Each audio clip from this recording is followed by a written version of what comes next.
Hello, जय Hind, good morning, नमस्कार प्यारे साथियों। मैं रवि रोशन आप सभी लोगों का स्वागत करता हूं अपने प्यारे से परिवार स्टडी विथ रवि के ऊपर। तो एक बार सभी साथी मित्र बताएंगे आप सभी लोग कैसे हैं। उम्मीद करते हैं आप लोग बेहतर होंगे, हम भी बहुत अच्छे हैं। आज की इस प्यारे से क्लास में हम बात करने जा रहे हैं सोप एंड डिटर्जेंट के ऊपर। तो सबसे पहले हेडिंग लगाना है soap and detergent. Soap and detergent last topic होता है कार्बन एंड इट्स कंपाउंड का।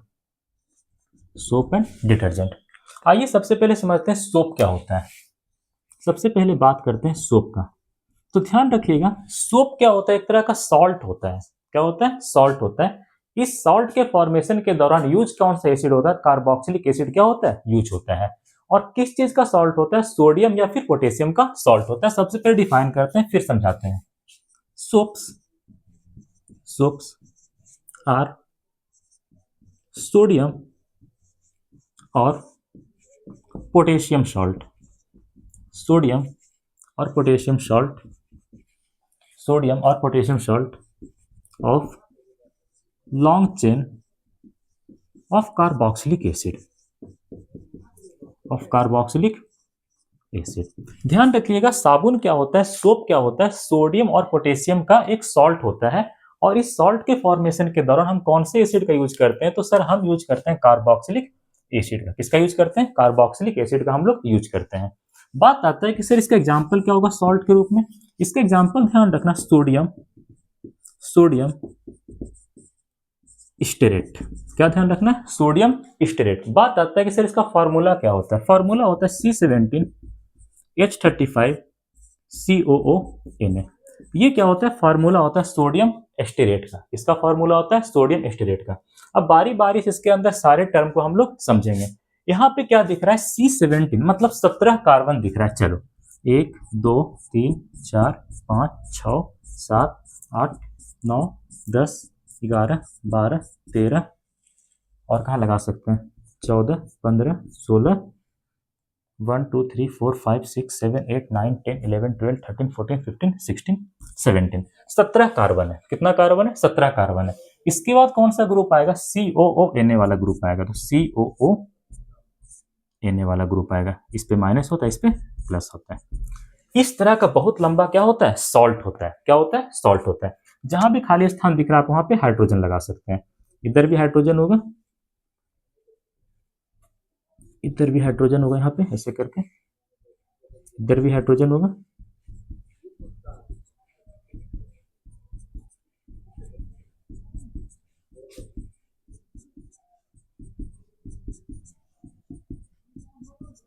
सभी जगह पे क्या होगा? हाइड्रोजन होगा। एक बार हम भर ही देते हैं सब जगह।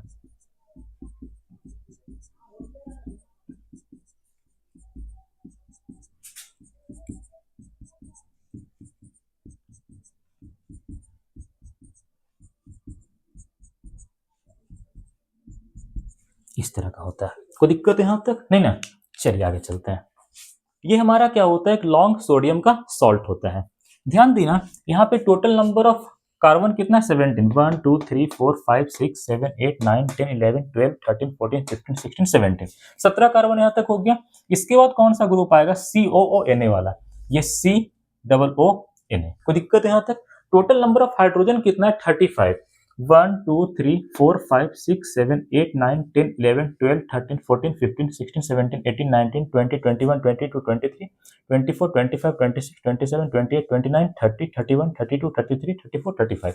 मतलब ध्यान रखिएगा, इस तरह से इसका क्या बनता है? स्ट्रक्चर बनता है। आप देख सकते हैं ये कितना लंबा चेन है, बहुत लंबा चेन है, इसीलिए टर्म यूज किया गया है लॉन्ग चेन। कौन सा chain? Long chain.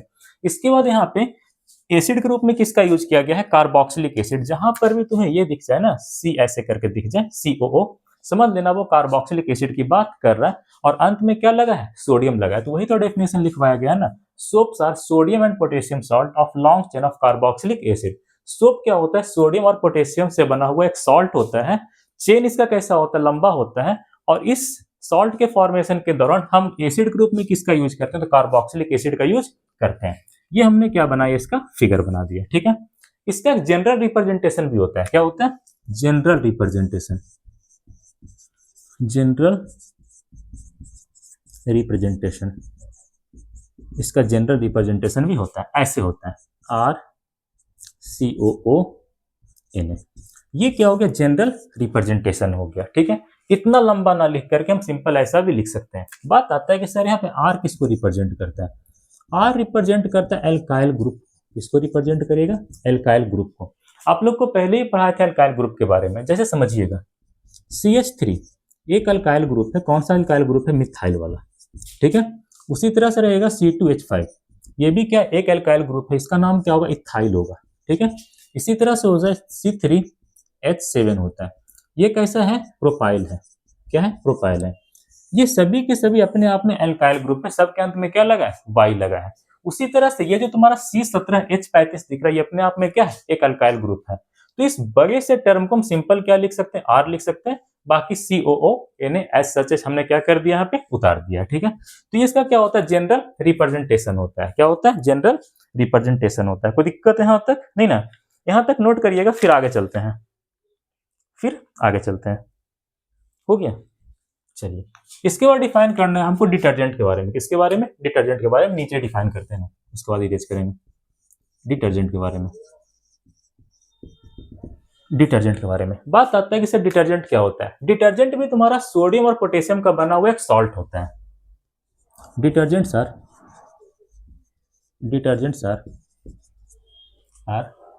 Sodium sodium sodium और पोटेशियम। सोडियम सोडियम और potassium salt. Detergents are sodium और potassium salt of a long chain of alkyl group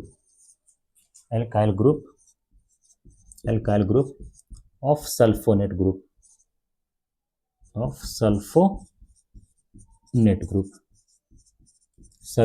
group। ध्यान दीजिएगा, जो तुम्हारा डिटर्जेंट होता है वो भी क्या होता है? सोडियम और पोटेशियम का बना हुआ एक लंबा सा सॉल्ट होता है। और इस सॉल्ट के अंदर क्या प्रेजेंट होता है? Sulphonate group. कौन सा ग्रुप? Sulfonate group. बात आता है कि सर ये सल्फोनेट ग्रुप क्या होता है? कुछ नहीं होता है, SO4 ग्रुप होता है। SO4-2 ग्रुप होता है। SO4-2 ग्रुप होता है। इसे क्या कहते हैं? Sulfonate group. सिंपल आप इसे सल्फेट के नाम से जानते होंगे। कौन से नाम से? सल्फेट के नाम से। इसी को यहाँ पे लिखा गया सल्फोनेट ग्रुप। कौन सा ग्रुप? Sulfonate group. तो ध्यान रखिएगा, डिटर्जेंट क्या होता है? ये भी सोडियम और पोटेशियम का बना हुआ एक सॉल्ट होता है। इसमें अल्काइल ग्रुप का एक लॉन्ग चेन प्रेजेंट होता है। और किसके साथ ये चेन प्रेजेंट होगा? सल्फोनेट ग्रुप के साथ। किसके साथ? सल्फोनेट ग्रुप के साथ। बात आता है कि सर इसका भी कोई एग्जांपल होता होगा? बिल्कुल होगा, क्यों नहीं होगा। इसका एग्जांपल होता है sodium lauryl sulphate. Sodium lauryl sulphate. ठीक है, बात आता है इसका फार्मूला क्या होता है? इसका फार्मूला होता है C12H25SO4 Na प्लस। इस तरह से इसका क्या होता है? फार्मूला होता है। कोई पूछेगा सोडियम लॉयरल सल्फेट क्या है? एक तरह का सॉल्ट है। कहाँ यूज होता है? डिटर्जेंट के फॉर्मेशन में, सर्फ बनाने में इसका क्या होता है? यूज होता है। फार्मूला क्या होता है? C12H25SO4 Na plus. ये जो तुम्हारा SO4 माइनस है, यही तुम्हारा सल्फोनेट ग्रुप को रिप्रेजेंट करता है। किसको रिप्रेजेंट करते हैं? Represent the sulphonate group. ये किसको रिप्रेजेंट कर रहा है बाबू? सल्फोनेट ग्रुप को क्या कर रहा है? रिप्रेजेंट कर रहा है। आप लोग सिंपल इसे सल्फेट के नाम से जानते होंगे। कौन से नाम से? सल्फेट के नाम से। उसी को यहाँ पे लिखा गया सल्फोनेट ग्रुप। कोई दिक्कत यहाँ तक नहीं ना? तो ध्यान रखिएगा, सोप क्या होता है? सोडियम और पोटेशियम का बना हुआ एक सॉल्ट होता है। और इस सॉल्ट के अंदर हम एसिड के रूप में किसका यूज करते हैं? तो कार्बोक्सिलिक एसिड का। आप सिंपल कह सकते हैं कि ये जो सॉल्ट बना है, इस सॉल्ट के फॉर्मेशन के दौरान हमने कौन सा एसिड यूज किया था? तो कार्बोक्सिलिक एसिड का यूज किया था। ठीक है, उसी तरह से डिटर्जेंट के फॉर्मेशन के दौरान भी जो सॉल्ट बनता है वो किसका होता है? सोडियम और पोटेशियम का होता है। ठीक है, और इसमें क्या प्रेजेंट होता है? सल्फोनेट ग्रुप प्रेजेंट होता है। कौन सा ग्रुप? Sulfonate group. फॉर्मूला क्या होता है? C12H25SO4 Na plus. SO4 Na plus होता है। ये जो तुम्हारा SO4 माइनस, यही किसको रिप्रेजेंट कर रहा है? सल्फोनेट ग्रुप को रिप्रेजेंट कर रहा है। यहां तक नोट करिएगा, फिर आगे चलते हैं। उससे पहले हम थोड़ा सा अपना कैमरा चेक कर लेते हैं।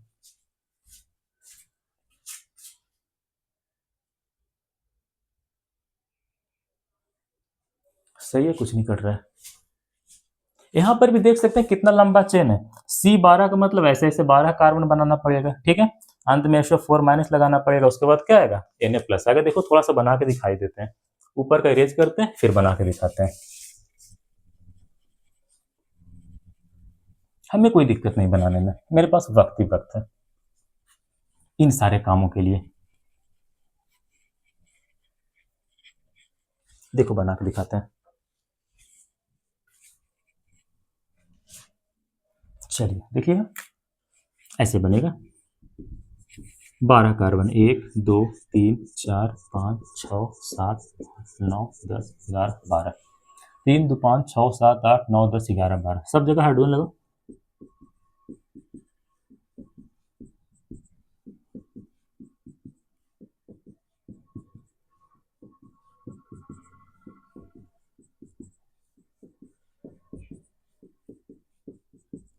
सब जगह क्या लगाना है, हाइड्रोजन लगाना है सर, बहुत अच्छे, शानदार।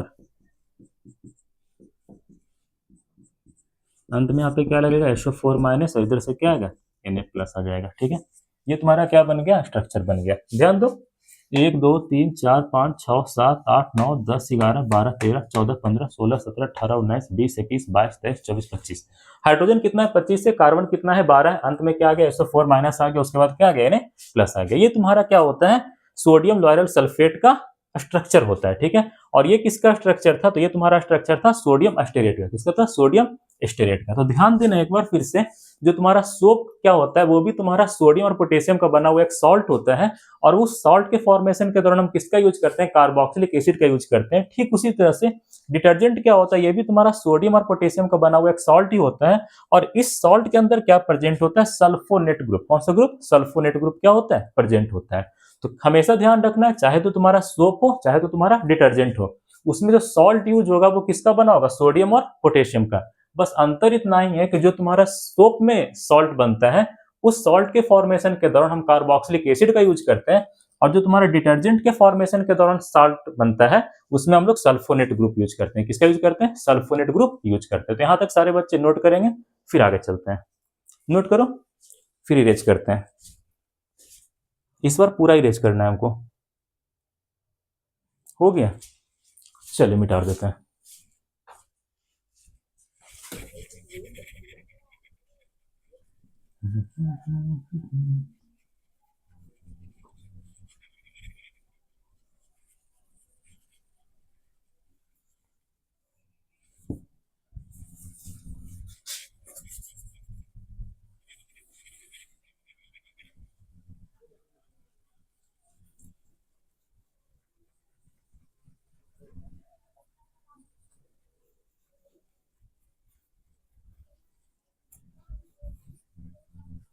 इसके बाद देखना है कि चाहे तो तुम्हारा सोप हो चाहे तो तुम्हारा डिटर्जेंट हो, इसके अंदर दो पार्ट प्रेजेंट होता है, पहला हाइड्रोफोबिक पार्ट और दूसरा हाइड्रोफिलिक पार्ट। पहला हाइड्रोफोबिक पार्ट, दूसरा कौन सा पार्ट, हाइड्रोफिलिक पार्ट। चलिए आगे देखते हैं, आगे बात करते हैं।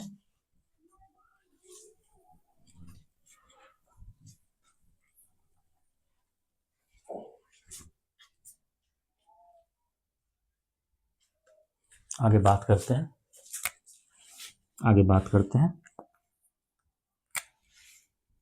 पार्ट्स। ये तो मेन हेडिंग था ना, parts present in the soap and detergent. Soap and detergent, तो ध्यान रखिएगा दोनों चीजों के अंदर दो पार्ट्स प्रेजेंट होता है, चाहे सोप की बात करिए चाहे डिटर्जेंट की बात करिए, दोनों के अंदर दो पार्ट होता है। पहले पार्ट को हाइड्रोफोबिक पार्ट कहते हैं, दूसरे पार्ट को हाइड्रोफिलिक पार्ट कहते हैं। आपकी मर्जी, आप पहले पार्ट को हाइड्रोफिलिक पार्ट बोल दीजिए, दूसरे वाले को हाइड्रोफोबिक बोल दीजिए, कोई दिक्कत की बात नहीं है। Both both both soap and detergent, both soap and detergent contains mainly two parts, mainly two parts. कौन कौन रहता है ध्यान देना, mainly two parts, that is a में ध्यान रखना हाइड्रोफिलिक पार्ट। कौन सा पार्ट बाबू, हाइड्रोफिलिक पार्ट, हाइड्रोफिलिक पार्ट। और दूसरा ध्यान रखना हाइड्रोफोबिक पार्ट,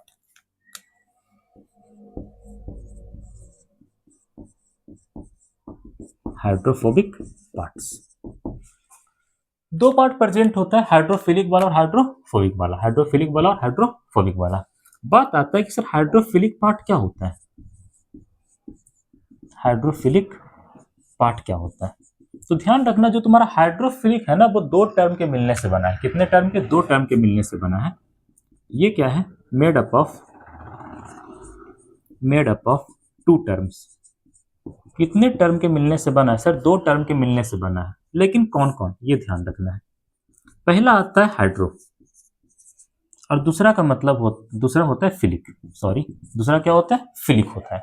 ध्यान रखना पहला पार्ट होता है हाइड्रो, दूसरा पार्ट क्या होता है, फिलिक। हाइड्रो का मतलब होता है वाटर, और फिलिक का मतलब होता है टू लव, हाइड्रो का मतलब होता है वाटर और फिलिक का मतलब होता है टू लव।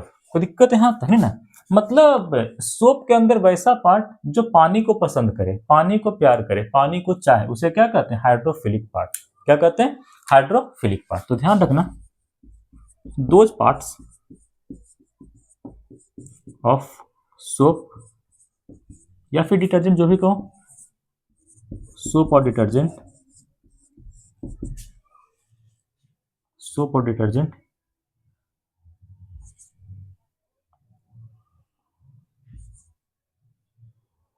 which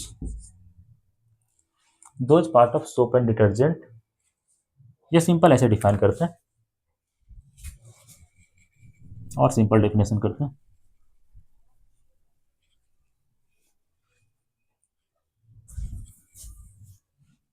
और सिंपल डिफाइन करते हैं, water living parts of soap and detergent, soap और डिटर्जेंट करना, सोप और detergent are known as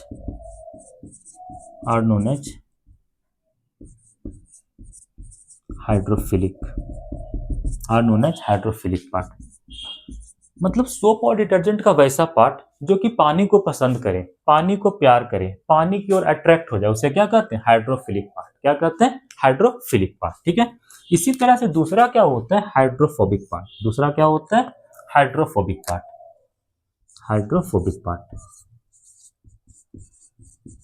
philic का एक बार स्पेलिंग चेक करिएगा, हमें लग रहा होगा यहाँ पे डबल एल होता है, तो एक बार आप लोग मिला लीजिएगा, हाइड्रोफिलिक, अब सही होगा। दूसरा क्या होता है, हाइड्रोफोबिक पार्ट होता है। कौन सा पार्ट होता है, हाइड्रोफोबिक पार्ट होता है। ठीक है, ये भी दो टर्म के मिलने से बना है। कितने टर्म के, दो टर्म के मिलने से बना है।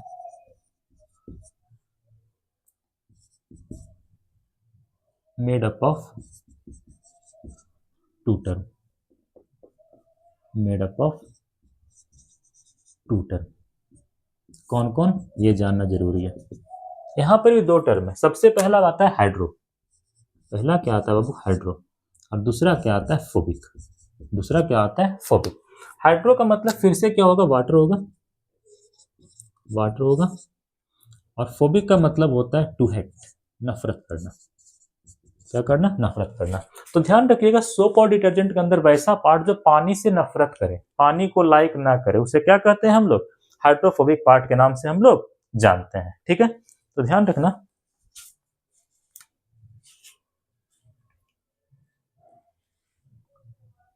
वाटर हीटिंग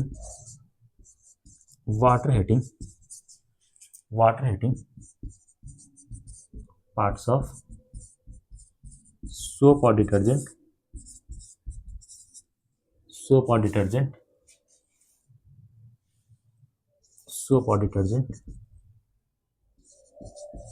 are known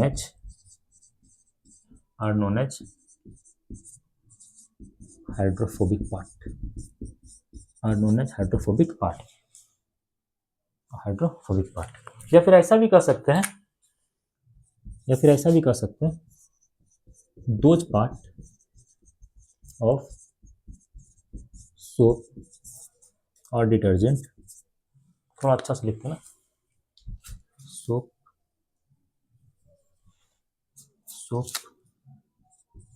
और डिटर्जेंट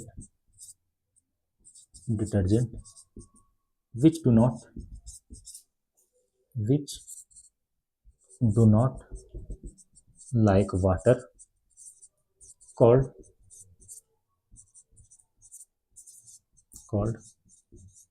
हाइड्रोफोबिक पार्ट। तो ध्यान रखना, चाहे तो सोप हो, साबुन हो, चाहे तो सरफ हो, उसके पास दो पार्ट होता है। चाहे तो सोप हो या तो हमारे पास डिटर्जेंट हो, उसके पास दो पार्ट होता है। पहला हाइड्रोफिलिक पार्ट होता है, दूसरा कौन सा पार्ट होता है? Hydrophobic part. कौन सा पार्ट होता है? Hydrophobic part. हाइड्रोफिलिक पार्ट दो टर्म के मिलने से बना, हाइड्रो और फिलिक। हाइड्रो का मतलब होता है वाटर और फिलिक का मतलब होता है टू लव। मतलब सोप और डिटर्जेंट के अंदर वो पार्ट जो पानी को पसंद करे, पानी को प्यार करे, पानी की ओर अट्रैक्ट हो जाए, पानी की ओर झुकाव हो जाए, उसे क्या कहते हैं? हाइड्रोफिलिक पार्ट के नाम से जानते हैं। इसी तरह दूसरा क्या आता है? Hydrophobic part. ये भी दो शब्दों के मिलने से बना है, हाइड्रो और फोबिक। हाइड्रो का मतलब होता है वाटर और फोबिक का मतलब होता है टू हेट।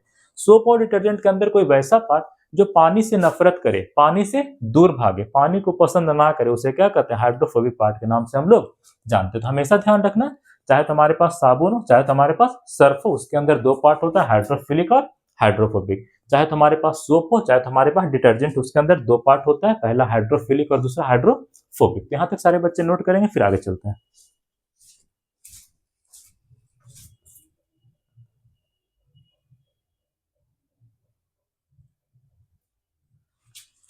हो गया?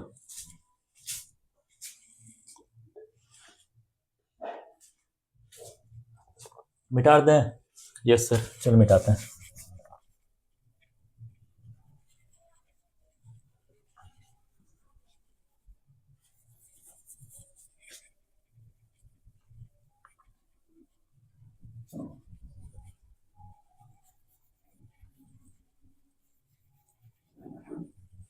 इसके बाद देखेंगे कि जब सोप मतलब साबुन पानी के अंदर जाता है तो क्या होता है, या फिर जब हमारा डिटर्जेंट पानी के अंदर जाएगा तो क्या होगा।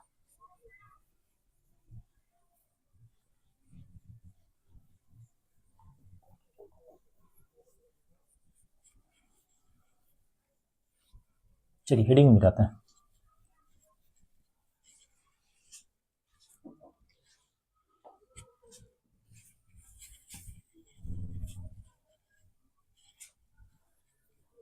हेडिंग लगाना, व्हाट हैपन व्हेन,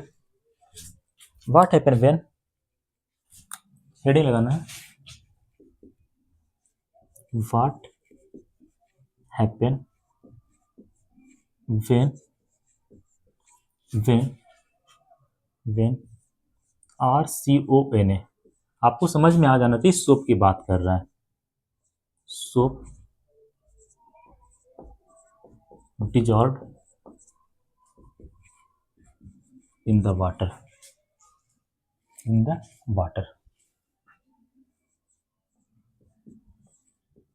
बात आता है कि RCONA या फिर सोप मॉलिक्यूल को जब हम पानी के अंदर डिजॉल्व करते हैं तो क्या होता है। ध्यान रखना क्या होगा। ये तुम्हारा RCONA मतलब सोप है या फिर कहो सोप का मॉलिक्यूल है। RCONA को अगर हम पानी के अंदर डालेंगे तो बेचारा टूटेगा। क्या होगा? टूटेगा और दो चीजों का फॉर्मेशन करेगा। RCOO माइनस का फॉर्मेशन करेगा और Na प्लस का क्या कर लेगा? फॉर्मेशन करेगा।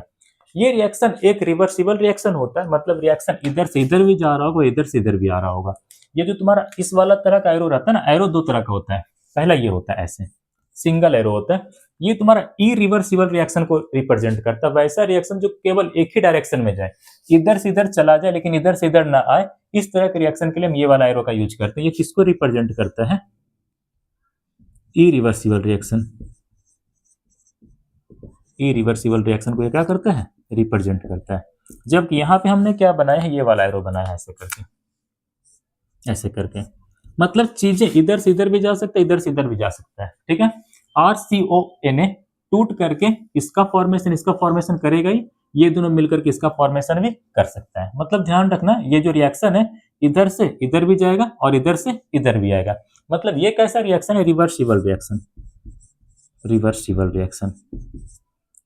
तो हमेशा ध्यान रखना है, अगर कहीं पे सिंगल एरो लगा हो मतलब वो इरिवर्सिबल रिएक्शन को रिप्रेजेंट कर रहा है, अगर कहीं पे डबल एरो लगा है तो वो किसको रिप्रेजेंट करेगा? रिवर्सिबल रिएक्शन को। सिंगल एरो इरिवर्सिबल को, डबल एरो रिवर्सिबल को। तो ध्यान रखना, जब भी तुम्हारा सोप पानी के अंदर डिजॉल्व होगा, RCONA पानी के अंदर डिजॉल्व होगा, तो सबसे पहले इस तरह से क्या होगा? टूटेगा। अब ध्यान रखिएगा, ये जो इसके अंदर दो पार्ट प्रेजेंट होता है, कितने पार्ट प्रेजेंट होता है? दो पार्ट प्रेजेंट होता है। इसके अंदर दो पार्ट प्रेजेंट होता है। कंटेंट्स टू पार्ट, इसके अंदर दो पार्ट प्रेजेंट होता है। दो पार्ट कौन कौन सा प्रेजेंट होता है ये ध्यान रखना।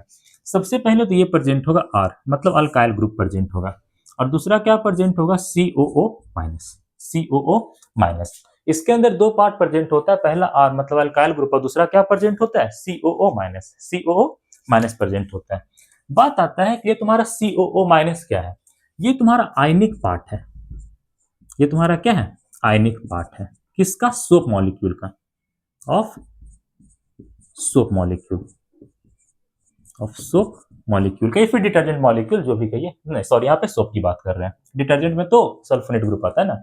ये तुम्हारा क्या आयनिक पार्ट है? किसका? सोप मॉलिक्यूल का। अगर ये वाला आयनिक होगा तो ये तुम्हारा क्या होगा? नॉन आयनिक होगा। ये तुम्हारा क्या है? नॉन आयनिक होगा, non ionic part of soap molecule, non ionic part of soap molecule. याद रखिएगा, अभी आप लोग को जो स्ट्रक्चर बनवाया जाएगा तो आप लोग देखेंगे कि जो हमारा सोप का मॉलिक्यूल होता है या फिर जो हमारा डिटर्जेंट का मॉलिक्यूल होता है, उसके अंदर दो पार्ट होता है, पहला हेड होता है, दूसरा क्या होता है? टेल होता है। ये जो आयनिक पार्ट होता है वो हेड का फॉर्मेशन करता है। किसका फॉर्मेशन करता है? हेड का फॉर्मेशन करता है। इसीलिए से और क्या कहते हैं? आयनिक हेड कहते हैं। क्या कहते हैं? आयनिक हेड भी कहा जाता है।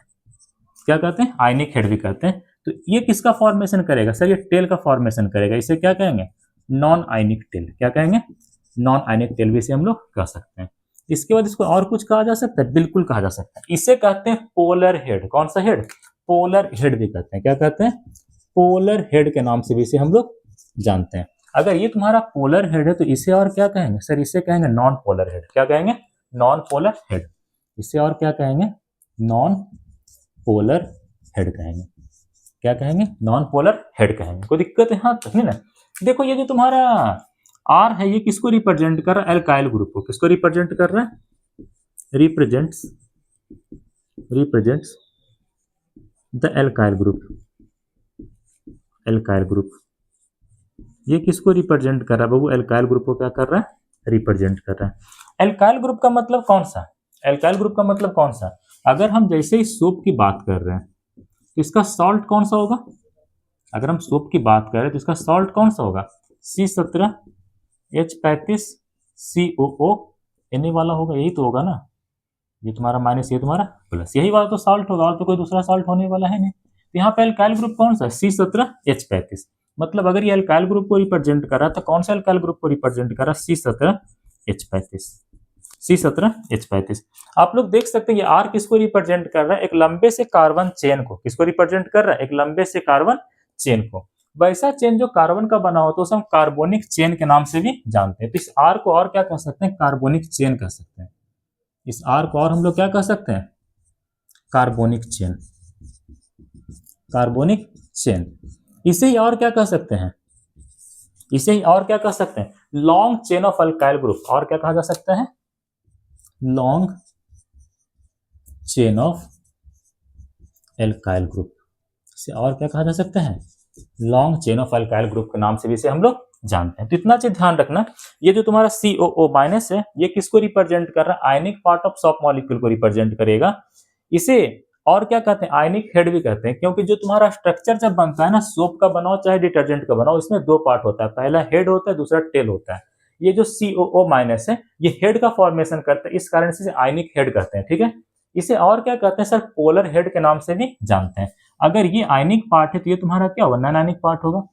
इसी तरह से अगर ये आयनिक हेड का फॉर्मेशन कर रहा है तो ये किसका फॉर्मेशन करेगा? नॉन आयनिक टेल का फॉर्मेशन करेगा।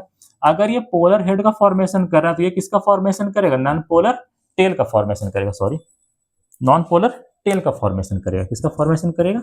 नॉन पोलर टेल का फॉर्मेशन करेगा। ठीक है, ये जो तुम्हारा आर ये किसको रिप्रेजेंट कर रहा है? एल्काइल ग्रुप को रिप्रेजेंट कर रहा है, मतलब C17H35 को क्या कर रहा है? रिप्रेजेंट कर रहा है।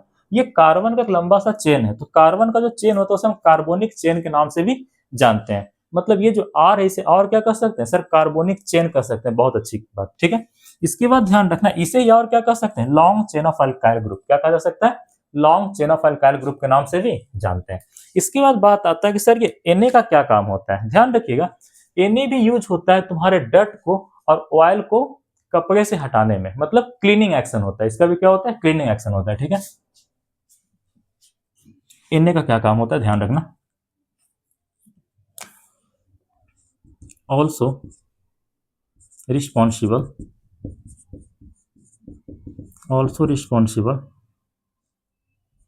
to remove the oil or dirt from other। Oil और डर्ट को हटाने में काम आता है। कहां से? अदर से। अदर का मतलब क्या हुआ यहाँ पे? क्लॉथ वगैरह। अदर का मतलब क्या हुआ? क्लॉथ वगैरह। That means from cloth.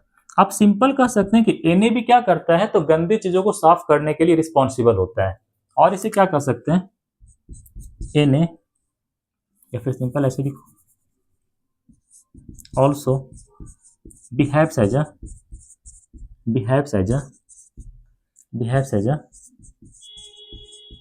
Cleaning agent.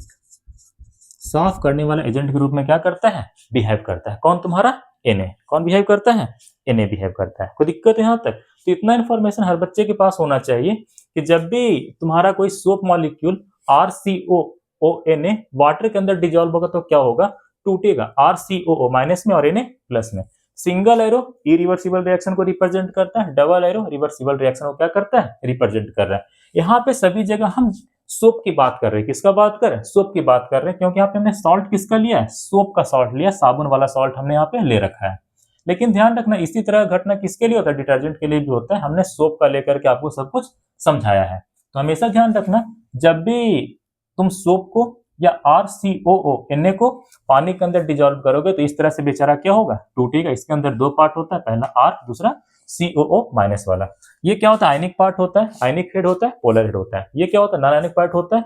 ये टेल का फॉर्मेशन करेगा, इसीलिए इसे हम नॉन आयनिक टेल कहा जाता है। नॉन पोलर टेल भी कह सकते हैं। कार्बन का चेन होता है इसलिए कार्बोनिक चेन कह सकते हैं। साथ ही साथ और क्या कह सकते हैं? Long chain of alkyl group के नाम से भी हम लोग जानते हैं। कई सारा बुक ये भी कहता है कि ये जो तुम्हारा Na है ये भी हेड में प्रेजेंट होता है। कहाँ प्रेजेंट होता है? हेड में प्रेजेंट होता है। कहाँ प्रेजेंट होता है? हेड में प्रेजेंट होता है। कहाँ प्रेजेंट होता है? हेड में ही प्रेजेंट होता है। इधर लिखते हैं, उधर में स्ट्रक्चर बनाएंगे। यहाँ पे जगह अच्छा सारा है। According to some book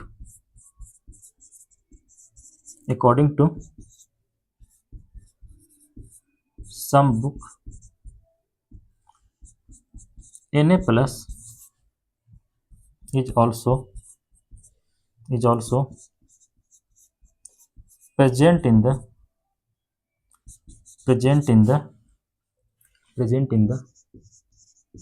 head part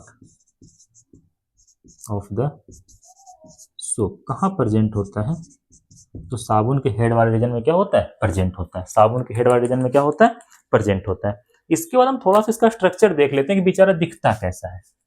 क्या देख लेते हैं? इसका स्ट्रक्चर देख लेते हैं। किसका? सोप मॉलिक्यूल का। ऐसा होता है, कीड़ा का टाइप लगता है। लगेगा कोई कीड़ा रखा हुआ है। कीड़ा समझते हैं आप लोग? ऐसे करके ध्यान रखना। इसी तरह का स्ट्रक्चर किसका होता है? डिटर्जेंट का भी। इसी तरह का स्ट्रक्चर किसका होता है? डिटर्जेंट का भी। ये देखिए कि लग रहा होगा हेड की तरह। किसकी तरह? हेड की तरह। ये तुम्हारा क्या है? हेड है। ये तुम्हारा क्या है बाबू? हेड है। ये तुम्हारा क्या है? हेड है। ये तुम्हारा क्या है? हेड है। जो हेड वाला पार्ट होता है ना वो पानी को पसंद करता है। किसको पसंद करता है? पानी को पसंद करता है। इसीलिए इसे क्या कहते हैं? Hydrophilic head. क्या कहते हैं? हाइड्रोफिलिक हेड के नाम से भी जानते हैं। इसी को और क्या कह सकते थे? Hydrophilic head. क्या कह सकते थे? हाइड्रोफिलिक हेड कहा जा सकता था। जब ये हाइड्रोफिलिक हेड हो गया तो इसे क्या कहेंगे? हाइड्रोफोबिक टेल कह सकते हैं। इसे क्या कह सकते हैं, हाइड्रोफोबिक टेल कहा जा सकता है। हाइड्रोफोबिक, PHOBIC होगा ना, सॉरी, इसे क्या कह सकते हैं, हाइड्रोफोबिक टेल कहा जा सकता है। क्या कह सकते हैं, हाइड्रोफोबिक टेल कह सकते हैं। ठीक है, ये तुम्हारा हेड है। क्या है, हेड है। कैसा नेचर का होता है, हाइड्रोफिलिक होता है। हेड कैसा होता है, हाइड्रोफिलिक होता है। हाइड्रोफिलिक होता है। और ये क्या है बाबू, पूरा का पूरा ये टेल है। टेल कैसा होता है, हाइड्रोफोबिक होता है। कैसा होता है, हाइड्रोफोबिक होता है। हाइड्रोफोबिक होता है। इसी तरह का स्ट्रक्चर किसका होता है, इसी तरह का स्ट्रक्चर किसका होता है, डिटर्जेंट का भी होता है। इसी तरह का स्ट्रक्चर किसका होता है, डिटर्जेंट का भी होता है। तो इतना पॉइंट हर बच्चे को ध्यान होना चाहिए। सेम स्ट्रक्चर, देखो व्हाट्सएप लाइन में लिखता है, सेम ही स्ट्रक्चर, सेम ही स्ट्रक्चर डिटर्जेंट का भी होता है। वाह सर, शानदार, थैंक यू। इसी तरह का स्ट्रक्चर किसका होता है, डिटर्जेंट का भी होता है। तो एक बार फिर से सारे बच्चे ध्यान देंगे, क्या होगा जब हम सोप को पानी के अंदर डिजोल्व करेंगे, RCOONA को पानी के अंदर डिजोल्व करेंगे तो क्या होगा। हमने बात किया है सोप का, साबुन का बात किया है, तो यहाँ पे किसका सॉल्ट यूज होगा, सोप का ही सॉल्ट यूज होगा। कौन सा सॉल्ट यूज करेंगे, सोडियम स्टेरेट यूज करेंगे। कौन सा salt, sodium stearate, sodium stearate use कर लेंगे। ठीक है, सोडियम स्टेरेट को हमने पानी के अंदर डाला, इस तरह से बेचारा क्या हो गया, टूट गया। इसके बाद हमने आपको बताया कि ये जो RCOO माइनस, इसके अंदर दो पार्ट प्रेजेंट होता है, एक R, दूसरा COO माइनस। ये आयनिक पार्ट होता है, हेड का फॉर्मेशन करेगा, इसीलिए इसे आयनिक हेड कहते हैं। इसे और क्या कहेंगे, पोलर हेड कहेंगे। ये पानी की ओर अट्रैक्टेड होता है, इसीलिए इसे हम हाइड्रोफिलिक हेड के नाम से भी जानते हैं। ये R क्या होता है, अगर ये आयनिक है तो नॉन आयनिक पार्ट होगा। अगर ये हेड का फॉर्मेशन करेगा तो ये टेल का फॉर्मेशन करेगा। अगर ये पोलर है तो ये नॉन पोलर होगा। अगर ये हाइड्रोफिलिक है तो ये हाइड्रोफोबिक होगा। साथ ही साथ ये जो क्या होता है, कार्बन का एक लंबा सा चेन होता है, इसीलिए हम क्या यूज करते हैं, कार्बोनिक चेन टर्म का यूज यहाँ पे कर सकते हैं। इसे और क्या कह सकते हैं, long chain of alkyl group भी हम लोग कह सकते हैं। यहाँ तक किसी बच्चे को कोई दिक्कत नहीं है। ध्यान देना, ये जो तुम्हारा Na+ होता है, ये भी क्या करता है, चीजों को साफ करने में रिस्पॉन्सिबिलिटी होता है, इसका भी चीजों को साफ करता है। कपड़ा गंदा है, उसे साफ करने के लिए भी क्या होता है, रिस्पॉन्सिबल होता है। तो Na+ क्या करता है, also responsible to remove the oil and dirt from the other. किसी दूसरे गंदे चीजों से ऑयल और डर्ट को हटाने का काम करता है। दूसरी चीजों का मतलब क्या है, कपड़ा वगैरह से हटाने का काम बेचारा करेगा। मतलब ये भी क्या करता है, चीजों को साफ करता है, मतलब ये भी क्लीनिंग एक्शन वाला रोल प्ले करेगा। इसके बाद हमने आपको पढ़ाया इसका स्ट्रक्चर, चाहे तो सोप का स्ट्रक्चर बनाओ, चाहे तो डिटर्जेंट का स्ट्रक्चर बनाओ, ऐसा ही होता है। ठीक है, ये देख के ही लग रहा है हेड वाला पार्ट है, इसीलिए क्या होता है, हेड होता है। हेड कैसा नेचर का होता है, हाइड्रोफिलिक होता है। कैसा होता है, हाइड्रोफिलिक होता है। टेल कैसा होता है, हाइड्रोफोबिक होता है। कैसा होता है, हाइड्रोफोबिक होता है। तो यहाँ तक सारे बच्चे नोट करेंगे। इसके बाद क्या करेंगे, आगे चलते हैं। हो गया, हो गया। अगर ये वाला पार्ट तुम्हारा हाइड्रोफिलिक है तो वाटर की ओर होगा, किधर होगा, वाटर की ओर होगा। ये तुम्हारा क्या हाइड्रोफोबिक है तो ये किधर होगा, ऑयल और डर्ट की ओर। किधर होगा, ऑयल और डर्ट की ओर। ये किधर होगा, गंदगी की ओर होगा। किधर होगा, ऑयल एंड डर्ट की ओर होगा। तो हमेशा ध्यान रखना, हेड तुम्हारा कैसा होता है, हाइड्रोफिलिक होता है, वाटर की ओर अट्रैक्टेड होगा। टेल किधर होगा, ये पानी से नफरत करेगा, तो किसी न किसी से तो प्यार करेगा ना, किससे प्यार करेगा, गंदगी से, ऑयल से और डट से, ऑयल से और डट से। यहां तक सारे बच्चे नोट करेंगे, फिर आगे चलते हैं।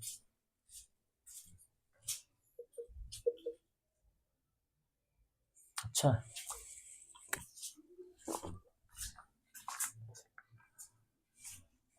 मिटा दें। इसके बाद देखना है हमें cleaning action of soap and detergent, कि सोप और डिटर्जेंट चीजों को साफ कैसे करता है।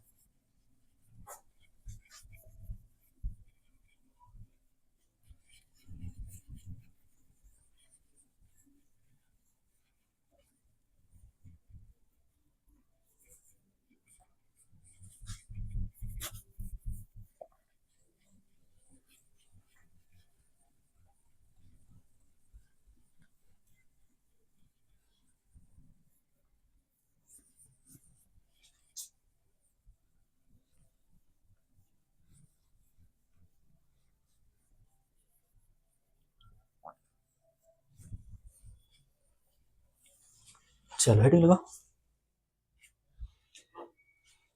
Cleaning action of soap and detergent. आज प्यास बहुत ज्यादा लग रहा है, एकदम पूरा मुंह सूख जा रहा है।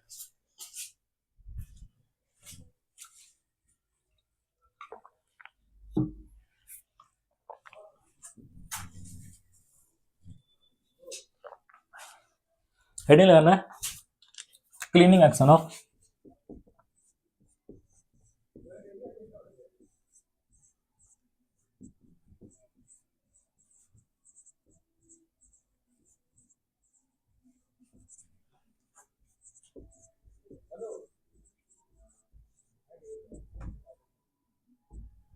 Cleaning action of soap and detergent. मतलब जो सोप है, साबुन है, या फिर हमें कहना चाहिए जो हमारा सर्फ होता है, वो चीजों को साफ कैसे करता है, इन चीजों के बारे में हमें क्या करना है, पढ़ना है। फिगर से ध्यान देते चलेंगे। फिगर नंबर 1 बनाते हैं, सीखेंगे किस तरह से सोप और डिटर्जेंट चीजों को साफ करता है। मान लो कि हमारे पास ये कोई कपड़ा है, क्या बाबू, क्लॉथ का पीस है, क्लॉथ है, क्लॉथ है, क्लॉथ का पीस है। ये बेचारा गंदा हो गया है, इस तरह से क्या आ गया, वायल हो गया है या फिर डर्ट आ गया है। मतलब ये तुम्हारा कैसा है, गंदा हो गया बेचारा, ठीक है। अब इसके ऊपर अगर हम डायरेक्ट पानी डाल देंगे तो कभी ये रिमूव होने वाला नहीं है। Only action of water can never remove these oil and dirt. अगर केवल पानी इसके ऊपर डालेंगे तो कभी भी पानी इस ऑयल और डर्ट को यहां से हटा नहीं पाएगा बेचारा, रिमूव इसको नहीं कर पाएगा। इसीलिए हम क्या ऐड करते हैं, हम सोप या फिर डिटर्जेंट का एडिशन करते हैं। Hence we add soap and detergent. Hence we add soap and detergent in them. ये केवल इतना ही रहने तो कोई दिक्कत नहीं।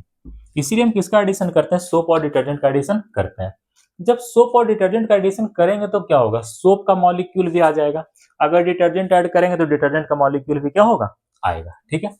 मतलब अगले फिगर में क्या आने वाला है, सोप या डिटर्जेंट का मॉलिक्यूल आने वाला है। ये तुम्हारा क्या था, क्लॉथ का पीस था, गंदा वाला क्लॉथ का पीस था, ठीक है। ये क्या था, डर्ट था, यही तो मेन गंदगी है ना, इसी को तो निकालना है यहाँ से, ठीक है। जैसे ही तुम्हारा सोप का मॉलिक्यूल आएगा, डिटर्जेंट का मॉलिक्यूल आएगा, वो कुछ इस तरह से आता है बेचारा। कैसे बनाए, चलो ऐसे बनाते हैं।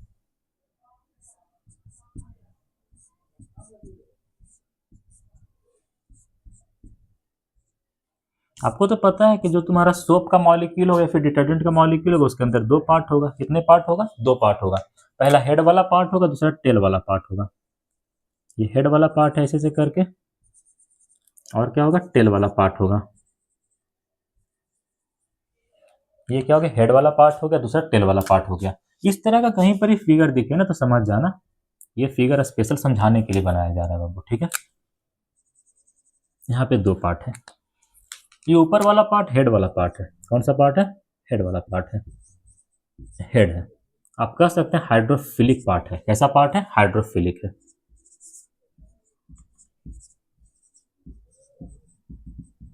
हाइड्रोफिलिक पार्ट है, पानी को पसंद करने वाला हिस्सा है, ठीक है। ये क्या है, टेल वाला पार्ट है। कौन सा पार्ट है, टेल वाला पार्ट है। या फिर कह सकते हैं पानी से नफरत करने वाला पार्ट है, मतलब हाइड्रोफोबिक पार्ट है। हाइड्रोफोबिक पार्ट है, हाइड्रोफोबिक पार्ट है। अब ये सोप का मॉलिक्यूल जो आया है, या फिर हमें कहना चाहिए जो डिटर्जेंट का मॉलिक्यूल आता है, वो करता है क्या, इस ऑयल और डर्ट को यहां से खींचना शुरू करता है, पुल करना शुरू करता है। क्या करना शुरू करेगा, पुल करना शुरू करेगा। ये जो भी आया है ये सब क्या करेगा, पुल करेगा। पुल द डर्ट, डर्ट को क्या करेगा, खींचेगा। किस तरह से खींचेगा ये देखना है फिगर नंबर 3 से। फिगर नंबर 3 से फिगर नंबर 2 था। फिगर नंबर 3 में देखते हैं किस तरह से बेचारा खींचता है चीजों को। ऐसे करे खींचेगा, ऐसे करे खींचेगा। देखो बनाते हैं। ऐसे करके खींचेगा। पहले देखो कितना बड़ा हिस्सा इसके अंदर फंसा था, अब बहुत छोटा सा हिस्सा इसके अंदर क्या है, फंसा रह गया है। ये सभी मिलके क्या कर रहे हैं, चीजों को खींच रहा है बाहर की ओर। बेचारा क्या कर रहा है, लगा पड़ा है खींचने में एकदम, कि चाहे जो हो जाए तुमको तो यहाँ नहीं रहना है। ठीक है, ये क्या कर रहा है, सारे के सारे सोप मॉलिक्यूल इसको खींच रहे हैं यहाँ से। क्या कर रहा है, पुल कर रहा है। कौन से डायरेक्शन में पुल करेगा, इधर की ओर पुल कर रहा है।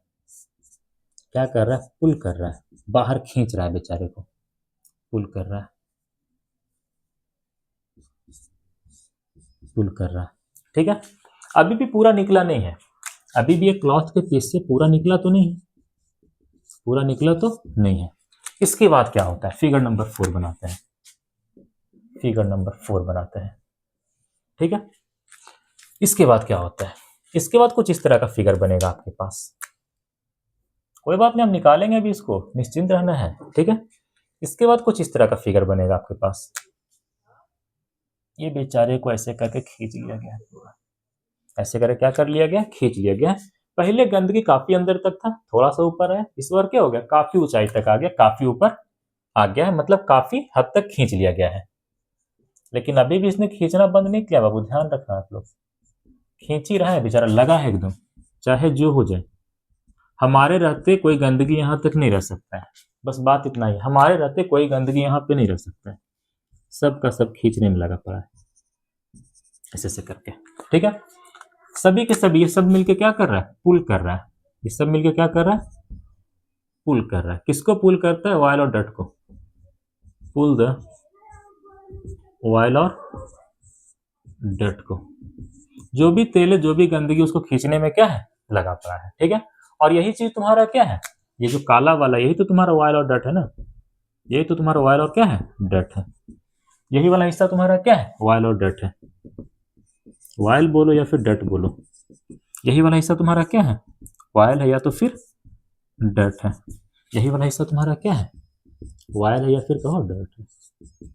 कोई दिक्कत यहां तक नहीं ना। इसके बाद फिगर नंबर 5 में क्या होता है, पूरा तरह से बाहर खींच लेगा। फिगर नंबर 5 में क्या करेगा, पूरा तरह से चीजों को बाहर खींच लिया जाएगा। चलो खिंचवा देते हैं पूरा तरह से बाहर इसको। अब बेचारा ऐसे निकल गया, अब बेचारा ऐसे निकल गया, थोड़ा सा हमको नीचे में जगह चाहिए था। तेरे हाथ में मेरा हाथ हो, सारी जन्नतें मेरे पास हो, फना। चल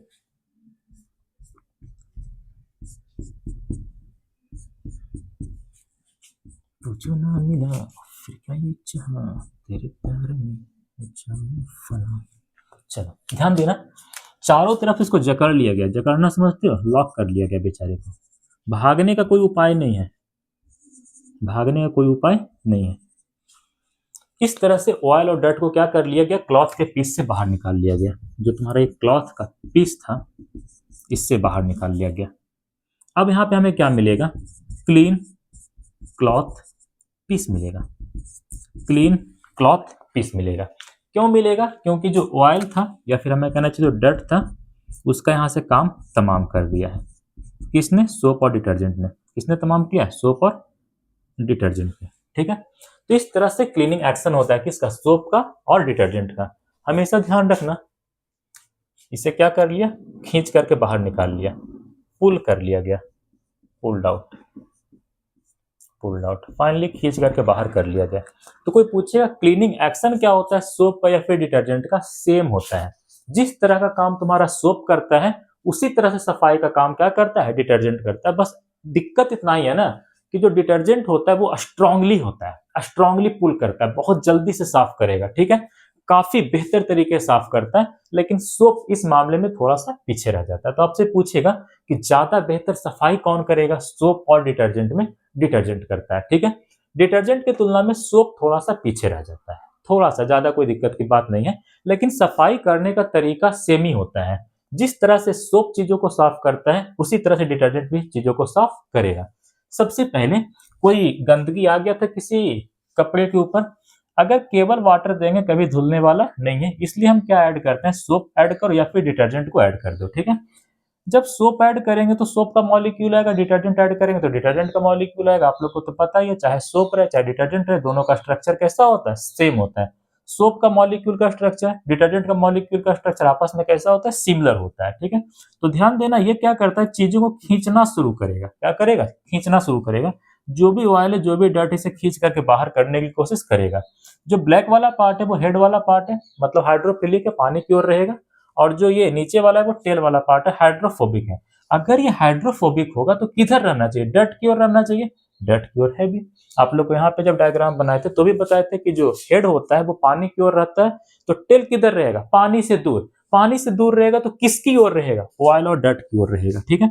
धीरे धीरे खींचना शुरू कर दिया, काफी हद तक खींचा था, यहाँ पे एकदम बिल्कुल सरफेस पे आ गया और यहाँ पे पकड़ करके बाहर निकाल दिया। और फाइनली हमें क्या मिल गया, clean cloth piece, clean cloth piece. तो हमेशा ध्यान रखना, ये क्लीनिंग एक्शन होता है, किस चीज का, सोप का और डिटर्जेंट का, सोप का और डिटर्जेंट का। इस तरह से चीजों को क्या कर लिया जाता है, साफ किया जाता है।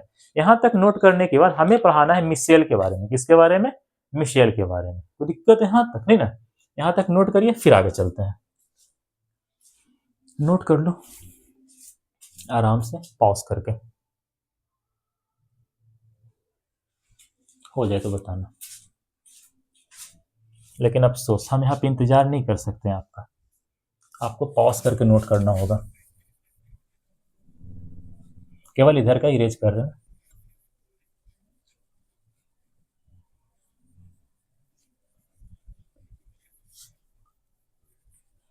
क्लास में कितना दिक्कत होता है ना हम लोग का, मेरे टाइम में भी होता था। कोई बच्चा धीरे धीरे नोट करता था, टीचर आके इरेज कर देते थे, फिर बेचारा इधर से कॉपी उधर से कॉपी मांग रहा है, किसी की कॉपी छीन के घर लेके चला गया। यहाँ पे ऐसा बात नहीं है, आपकी मर्जी आप पीछे कर लीजिए, आपकी मर्जी रोक लीजिए, आपकी मर्जी 10 मिनट घूम लीजिए, उसके बाद दोबारा से आके पढ़ने बैठ जाइए। सर आप भी घूम लेते, नहीं, हमको एक ही शॉट में बनाना अच्छा लगता है वीडियो, रुक रुक के नहीं, रुक रुक के बहुत अजीब लगता है। चलिए देखते हैं, इस वाले स्ट्रक्चर को थोड़ा जूम करके देखते हैं कि ये स्ट्रक्चर कैसा दिखता है। फिगर नंबर 5 था यार। इस स्ट्रक्चर को जूम करते हैं, इस स्ट्रक्चर को हम लोग क्या करते हैं, जूम करते हैं, एकदम हैवी कैमरा से, एकदम एचडी कैमरा से, डीएसएलआर वाला से। आगे समझते हैं, इसको क्या करते हैं, जूम करके देखते हैं बेचारा कैसा दिखेगा। बीच में क्या रहेगा, ऑयल रहेगा, डर्ट रहेगा, सिंपल को ग्रीस वगैरह रह सकता है, कोई दिक्कत की बात नहीं है, ठीक है। इन सभी मॉलिक्यूल को जूम करके बनाते हैं, क्या करके बनाते हैं, जूम करके बनाते हैं। ये सब मॉलिक्यूल ऐसा ही रहेगा, बनाते हैं, बनाते हैं।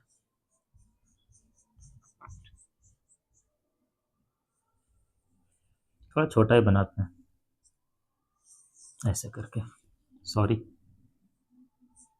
ऐसे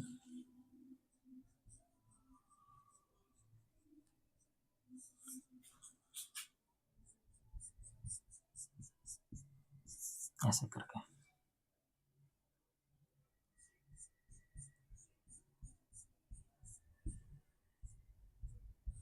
ऐसे करके, एक और बना देते ना,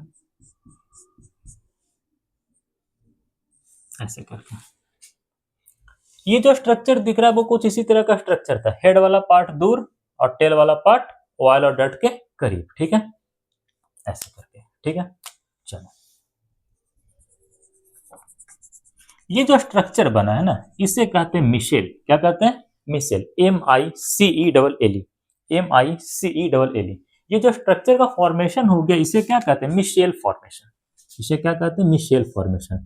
मिसाइल नहीं कोई पढ़ लेगा, इसे क्या कहते हैं, मिशेल फॉर्मेशन के नाम से हम लोग जानते हैं। बीच में ऑयल है, डर्ट है, पकड़ करके बाहर कौन खींच रहा है, तो सोप का मॉलिक्यूल खींच रहा है, डिटर्जेंट का मॉलिक्यूल खींच रहा है। ये जो तुम्हें स्ट्रक्चर दिख रहा है, ये सोप का ही मॉलिक्यूल हो सकता है, डिटर्जेंट का ही मॉलिक्यूल हो सकता है, कोई दिक्कत की बात नहीं है, अपना बाल नोचने की आवश्यकता नहीं है, ठीक है। ये किसका मॉलिक्यूल हो सकता है, मैं तो एरो ही खराब लगा रहा हूं। ये मॉलिक्यूल हो सकता है सोप का भी, सोप और डिटर्जेंट मॉलिक्यूल कोई सा भी हो सकता है, डिटर्जेंट का मॉलिक्यूल होगा, ध्यान रखें। ये जो हमने बनाया, सोप का ही मॉलिक्यूल हो सकता है, डिटर्जेंट का ही मॉलिक्यूल हो सकता है, सोप का भी हो सकता है, डिटर्जेंट का भी हो सकता है, सोप का भी हो सकता है, डिटर्जेंट का भी हो सकता है। अभी आप लोग को जब पढ़ा रहे थे कि जब RCOONA को पानी के अंदर डिजोल्व करते हैं तो दो चीजों में टूट जाता है, RCOO माइनस में और Na प्लस में। जो Na प्लस होता है वो कई सारा बुक मानता है कि हेड का पार्ट होता है। किसका पार्ट होता है? हेड का पार्ट होता है। तो हेड वाले पार्ट के पास हम Na प्लस लिख दिया करते हैं ऐसे करके। एनसीईआरटी का बुक उठा के देखोगे, लिखा पड़ा होगा वहां पर।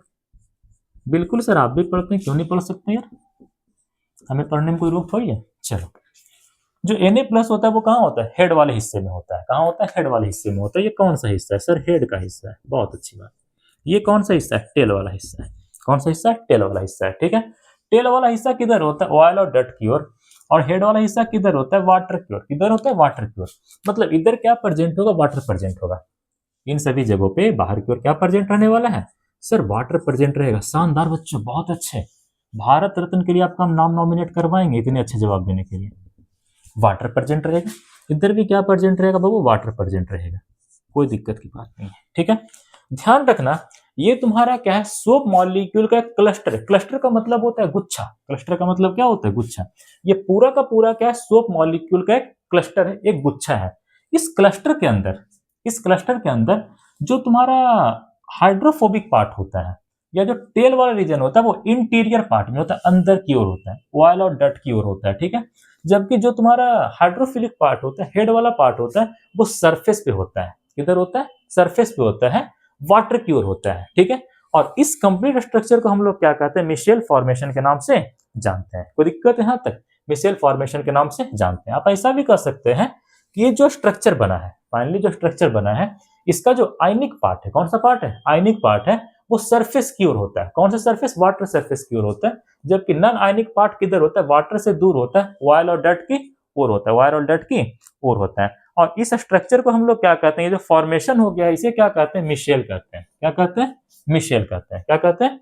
मिशेल कहते हैं। ठीक है, इसको डिफाइन करते हैं मिशेल को।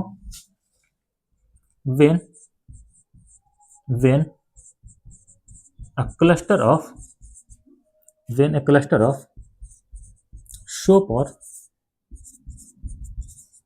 detergent molecule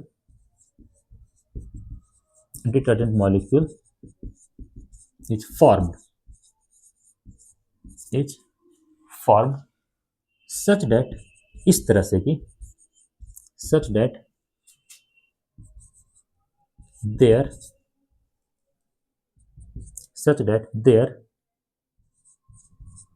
non-ionic part or tail region present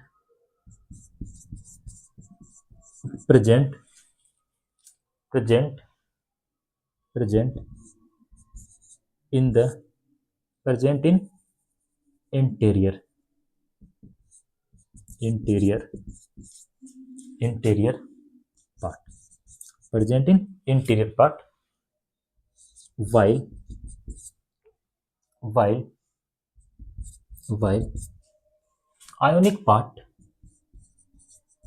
ionic part or head region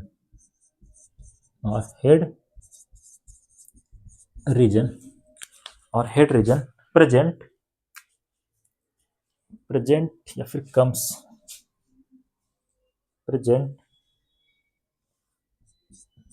present और present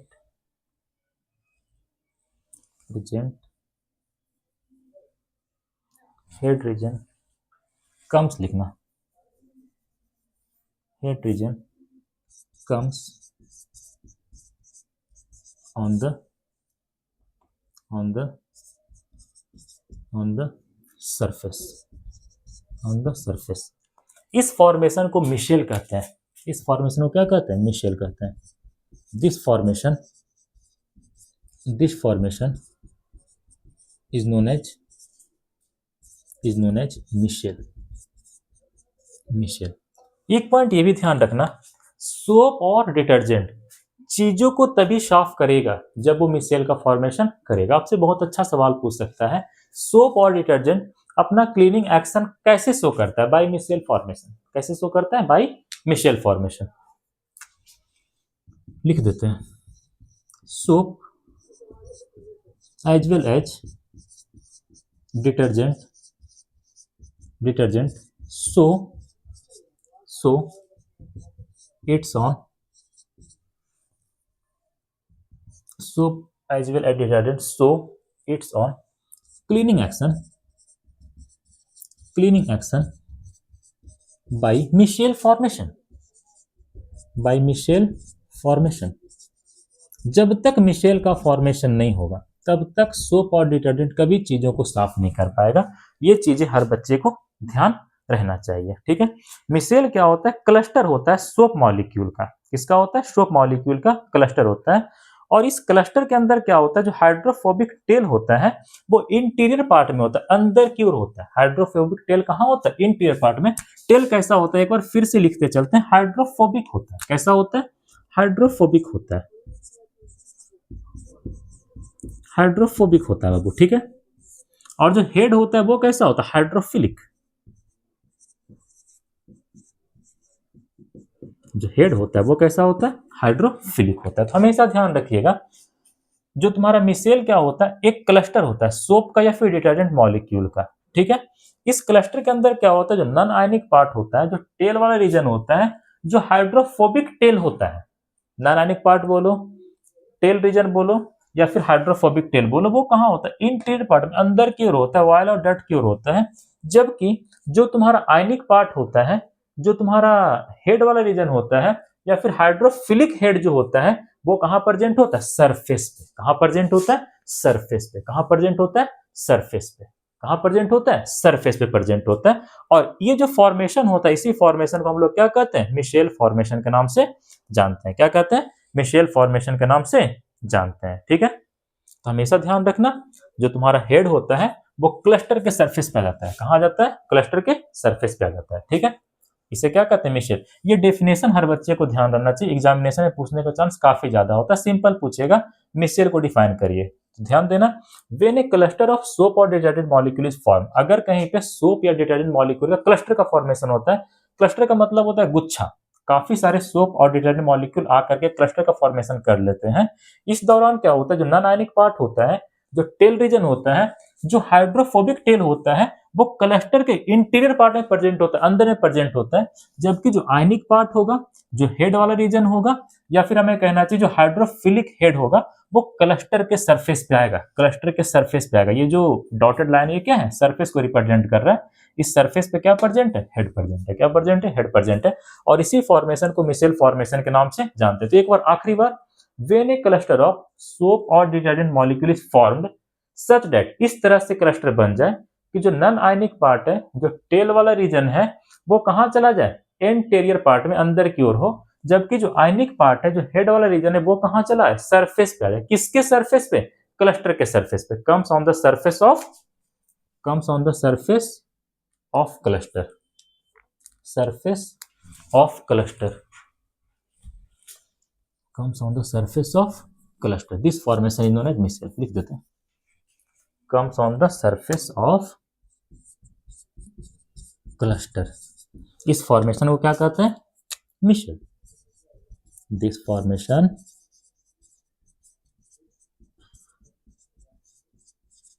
is known as micelle, is known as micelle. आखिरी पॉइंट ध्यान रखना, सोप हो चाहे तो डिटर्जेंट हो, सोप हो चाहे तो डिटर्जेंट हो, ये अपना क्लीनिंग एक्शन तभी शो करेगा जब मिशेल का फॉर्मेशन करेगा। जब तक मिशेल का फॉर्मेशन नहीं होगा तब तक क्लीनिंग एक्शन कभी शो करने वाला नहीं। यहां तक सारे बच्चे नोट करेंगे। बहुत अच्छा, हो गया, मिटा दें। चलिए आगे चलते हैं, आगे चलते हैं। 1 मिनट रुकना थोड़ा सा।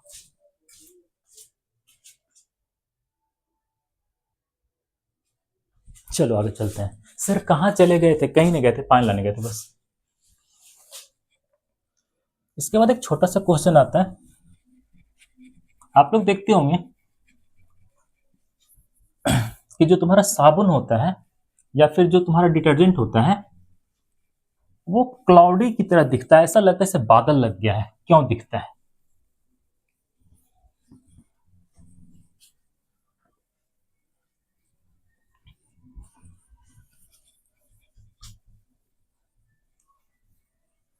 एक क्वेश्चन लिखवाना है।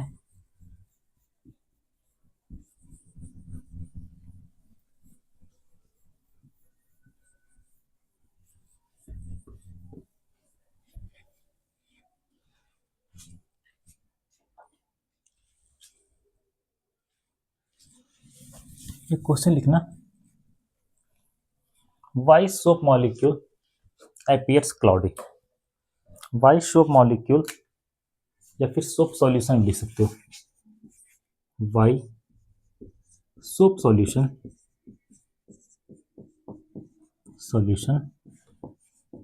Appears cloudy. जो तुम्हारा सोप का सॉल्यूशन होता है, साबुन का जो सॉल्यूशन होता है, साबुन का जो घोल होता है, या फिर जो डिटर्जेंट का सॉल्यूशन होता है, वो क्लाउडी क्यों दिखता है, बादल की तरह क्यों दिखता है, ध्यान देना। Actually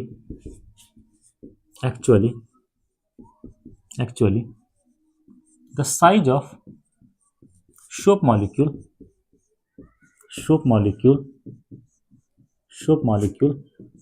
is large enough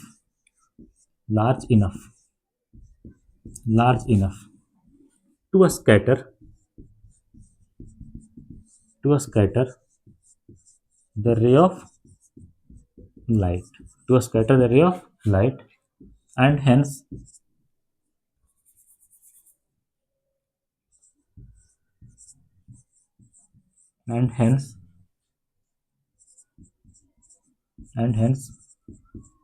soap solution appears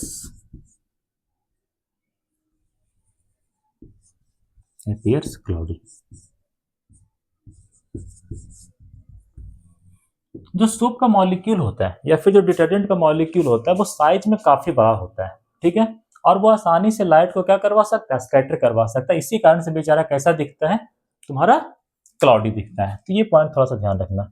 large कैसा होता है, इनफ होता है, इस वजह से वो क्या कर देता है, रे ऑफ लाइट को आसानी से स्कैटर करवा देता है, और इसीलिए वो कैसा दिखता है, क्लाउडी दिखता है। तो कोई पूछे why soap solution appears cloudy, why soap solution appears cloudy, तो हमेशा ध्यान रखना जो साइज होता है सोप मॉलिक्यूल का, वो इनफ लार्ज होता है, जितना बड़ा होना चाहिए उतना होता है, उसका साइज पर्याप्त होता है लाइट को स्कैटर करवाने के लिए, और इसी वजह से वो कैसा दिखता है, क्लाउडी दिखता है। कैसा दिखता है, क्लाउडी दिखता है। इसके बाद एक बहुत अच्छा सवाल आएगा कि जो तुम्हारा सोप का सॉल्यूशन है या फिर जो डिटर्जेंट का सॉल्यूशन है, वो क्या करेगा, रेड लिटमस को ब्लू करेगा, फिर ब्लू वाले को रेड करेगा। तो हमेशा ध्यान रखना जो सोप का सॉल्यूशन होता है और जो डिटर्जेंट का सॉल्यूशन होता है, वो बेसिक नेचर का होता है। कैसा नेचर का होता है, बेसिक नेचर का होता है, और बेस क्या करता है, रेड लिटमस को ब्लू करता है। तो नोट पॉइंट करके ध्यान रखना। Soap solution as well as detergent solution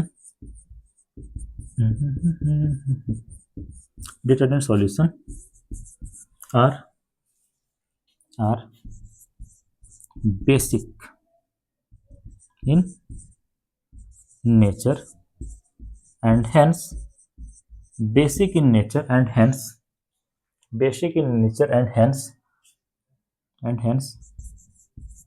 they have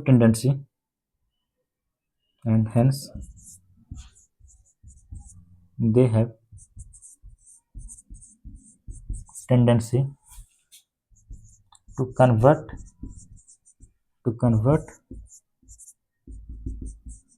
a red litmus paper to blue litmus paper।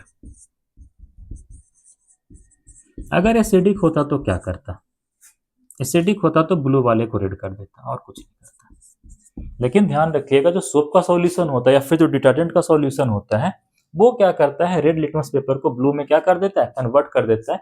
इस वजह से हमें पता चल जाता है कि जो हमारा सोप का सॉल्यूशन होता है और जो डिटर्जेंट का सॉल्यूशन होता है, वो कैसा नेचर का होता है, बेसिक नेचर का होता है। कैसा नेचर का होता है, बेसिक नेचर का होता है। यहाँ तक सारे बच्चे नोट करेंगे। इसके बाद लिखवाना है difference between soap and detergent, difference between soap and detergent. यहाँ तक नोट कर लो, फिर आगे चलते हैं।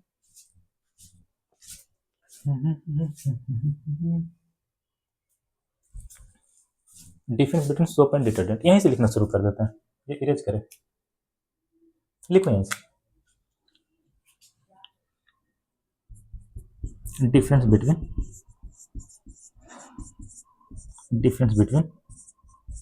Soap and detergent.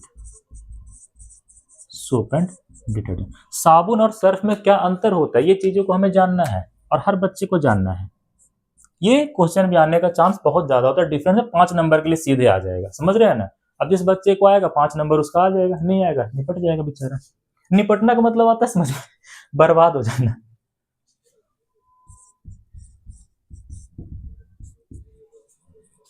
सोप और डिटर्जेंट, सोप और डिटर्जेंट। सबसे पहला पॉइंट ध्यान रखना, जो सोप होता है वो नेचुरल होता है। कैसा होता है? नेचुरल होता है। जबकि डिटर्जेंट कैसा होता है? सिंथेटिक होता है। डिटर्जेंट कैसा होता है? सिंथेटिक। नेचुरल इसलिए होता है क्योंकि इसके अंदर नेचुरल इंग्रेडिएंट भी क्या होते हैं? प्रेजेंट होते हैं। जबकि ये पूरा का पूरा कैसा होता है? सिंथेटिक होता है। ठीक है, सबसे पहला पॉइंट, सोप कैसा होता है? नेचुरल होता है। Because some natural ingredient present in them। इसके अंदर कुछ नेचुरल इंग्रेडिएंट का मतलब होता है कुछ, क्या होता है? सॉरी, इंग्रेडिएंट का मतलब होता है तत्व। इंग्रेडिएंट का मतलब क्या होता है? तत्व। तो सोप कैसा होता है? नेचुरल होता है। इसे नेचुरल क्यों कहा जाता है? क्योंकि इसके अंदर कुछ नेचुरल तत्व भी क्या होते हैं? प्रेजेंट होते हैं। इंग्रेडिएंट का मतलब होता है तत्व। इसके बाद बात करते हैं डिटर्जेंट का। डिटर्जेंट कैसा होता है? Synthetic in nature. Synthetic in nature, synthetic in nature. तो हमेशा ध्यान रखना, कोई पूछेगा सोप कैसा होता है? नेचुरल होता है। डिटर्जेंट कैसा होता है? सिंथेटिक होता है। कोई पूछे सोप नेचुरल क्यों होता है? क्योंकि इसके अंदर कुछ नेचुरल इंग्रेडिएंट प्रेजेंट होते हैं, कुछ नेचुरल, कुछ प्राकृतिक तत्व क्या होता है? प्रेजेंट होता है। ठीक है, दूसरा ध्यान रखना, सोप जो होता है बायोडिग्रेडेबल नेचर का होता है। कैसा होता है?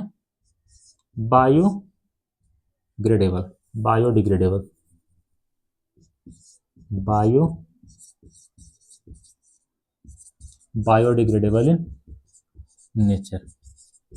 जबकि जो तुम्हारा डिटर्जेंट होता है, सारे के सारे डिटर्जेंट कभी बायोडिग्रेडेबल नेचर का होने वाला नहीं है। ठीक है,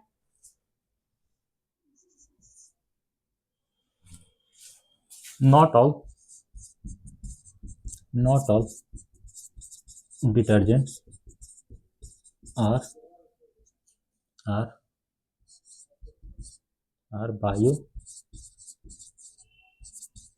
बायोडिग्रेडेबल इन नेचर। सारे के सारे कहीं बायोडिग्रेडेबल नेचर के होने वाले नहीं है। 2 पॉइंट ध्यान रखना, इसके बाद ऊपर का इरेज करते हैं। एक और लिखा जाएगा, चलो तीसरा लिखते हैं।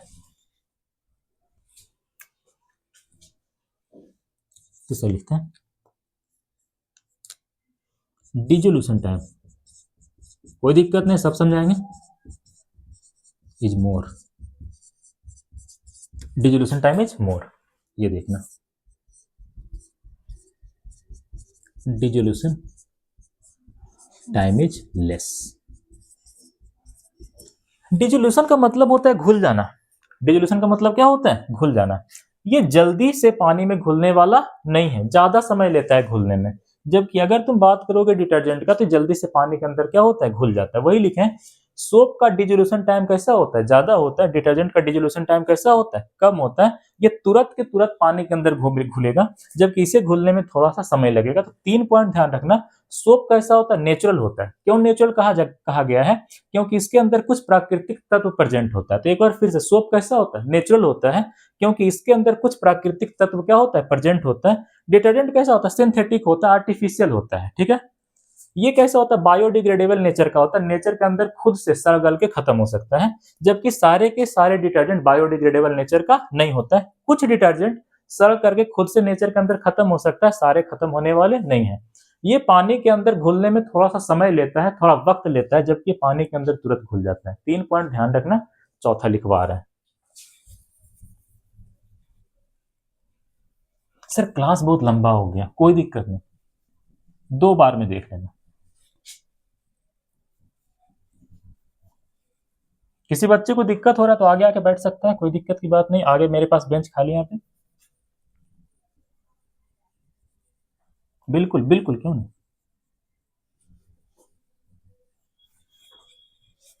क्लास का फीस आप लोग जमा कर दीजिएगा, बस 1 लाइक होता है, ज्यादा कुछ होता नहीं है। आप लोग वो भी जमा नहीं करते हैं। डी नंबर समझना, डी नंबर समझना। प्रिसिपिटेट इन वाटर, सोप क्या कर सकता है, प्रिसिपिटेट हो सकता है वाटर के अंदर, प्रिसिपिटेट इन वाटर। वाटर बोलो या फिर यहां पे बोलो हार्ड वाटर तो ज्यादा अच्छा रहेगा, हार्ड वाटर, ठीक है, ये समझना। नेवर प्रिसिपिटेट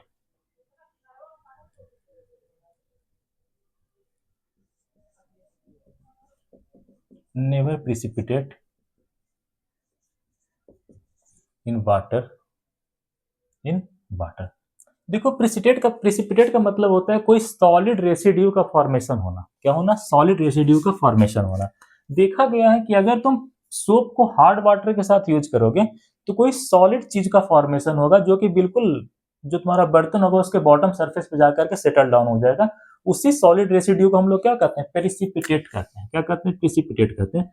तो एक अच्छा सा सवाल आता है कि जो तुम्हारा सोप होता है क्या वो प्रिसिपिटेट का फॉर्मेशन कर सकता है, क्या किसी सॉलिड रेसिड्यू का फॉर्मेशन कर सकता है, बिल्कुल कर सकता है। किसके साथ, हार्ड वाटर के साथ। किसके साथ, हार्ड वाटर के साथ। लेकिन अगर तुम बात करते हो डिटर्जेंट का बात करते हो तो वो कभी भी सॉलिड रेसिड्यू का फॉर्मेशन करने वाला नहीं है, चाहे तो पानी हार्ड रहे चाहे तो सॉफ्ट रहे, ठीक है। दोनों ही केसेस में वो झाग का फॉर्मेशन करेगा, लेदर का फॉर्मेशन कर ही देगा, कोई दिक्कत की बात नहीं है। तो वही लिखवाएं कि सोप के केस में क्या होता है, प्रिसिपिटेट का फॉर्मेशन हो जाता है, प्रिसिपिटेट इन वाटर। कौन से वाटर के साथ, हार्ड वाटर के साथ। लेकिन डिटर्जेंट कभी प्रिसिपिटेट का फॉर्मेशन करने वाला नहीं है, चाहे तो वाटर हार्ड हो चाहे तो वाटर सॉफ्ट हो, कोई दिक्कत यहां तो नहीं ना। Never precipitate in water, either either either either water is hard और सॉफ्ट, चाहे तो वाटर हार्ड हो या तो बाबू सॉफ्ट हो, कोई दिक्कत की बात यहां तक नहीं है, ठीक है। इसके बाद ई नंबर में देखना, जो तुम्हारा सोप होता है वो ज्यादा झाग उत्पन्न नहीं करता, ज्यादा लेदर का फॉर्मेशन करने वाला नहीं है। लेदर का स्पेलिंग क्या होता है, तुम लोग थोड़ा सा देख लेना। Lather formation occurs in less amount,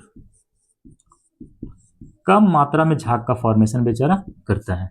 जबकि जो तुम्हारा डिटर्जेंट होता है इस केस में क्या होता है, झाग काफी ज्यादा बन जाता है, झाग काफी ज्यादा बन जाता है। लेदर का स्पेलिंग एल ए होता होगा, एक बार देख लेना, LATHER होता है, LATHER होना चाहिए, हाँ ये सही होगा, ठीक है। यहाँ पे क्या होता है, लेदर फॉर्मेशन अकर्स इन मोर अमाउंट, यहाँ पे ज्यादा मात्रा में झाग क्या होता है, उत्पन्न होता है, ठीक है। तो कोई पूछेगा ज्यादा झाग कौन से केस में बनेगा, तो डिटर्जेंट केस में बनेगा। कम झाग कब बनेगा, तो वो तुम्हारा सोप के केस में बनेगा। कौन से केस में बनेगा, सोप के केस में बनेगा। इफ नंबर समझना, जो तुम्हारा सोप होता है, साबुन होता है, चीप होता है, सस्ता होता है। कैसा होता है, सस्ता होता है।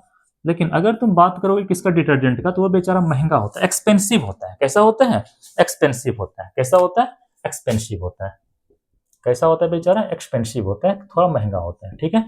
इसके बाद ध्यान रखना जी नंबर में आप लोग देख सकते हैं कि जो तुम्हारा सोप होता है वो हार्ड वाटर के साथ प्रिसिपिटेट का फॉर्मेशन कर देता है, मतलब सॉलिड रेसिड्यू का फॉर्मेशन करेगा। लेकिन जो तुम्हारा डिटर्जेंट होता है वो दोनों ही केस में झाग का फॉर्मेशन करेगा, कभी प्रिसिपिटेट का फॉर्मेशन करने वाला नहीं है, चाहे तो वाटर तुम्हारा हार्ड हो चाहे तो तुम्हारा वाटर कैसा हो, सॉफ्ट हो। तो ध्यान रखना, जो तुम्हारा सोप होता है वो केवल सॉफ्ट वाटर के साथ काम करता है, सॉफ्ट वाटर के साथ चीजों को साफ कर सकता है। Only works with soft water, never with hard water, never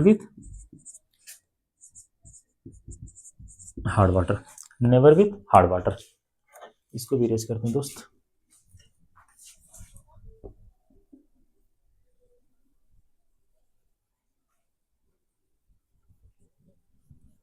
इसको भी रेज करते हैं। जबकि जो तुम्हारा डिटर्जेंट होता है वो दोनों के साथ काम कर लेता है। Works with both soft as well as hard water.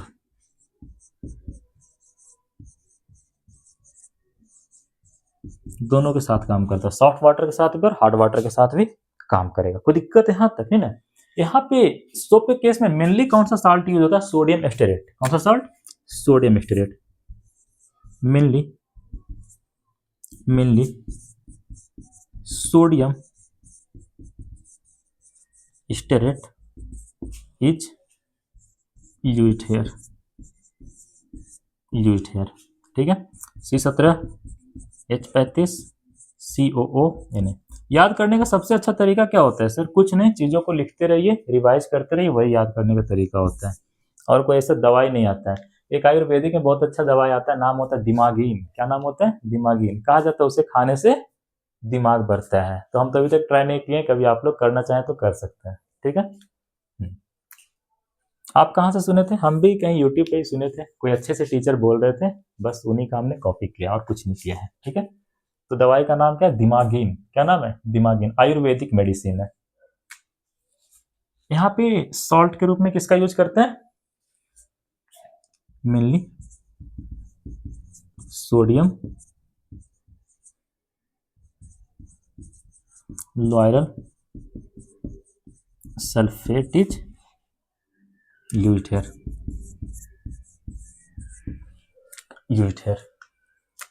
Formula C12H25SO4 minus Na plus, ऐसे करके बस हो गया।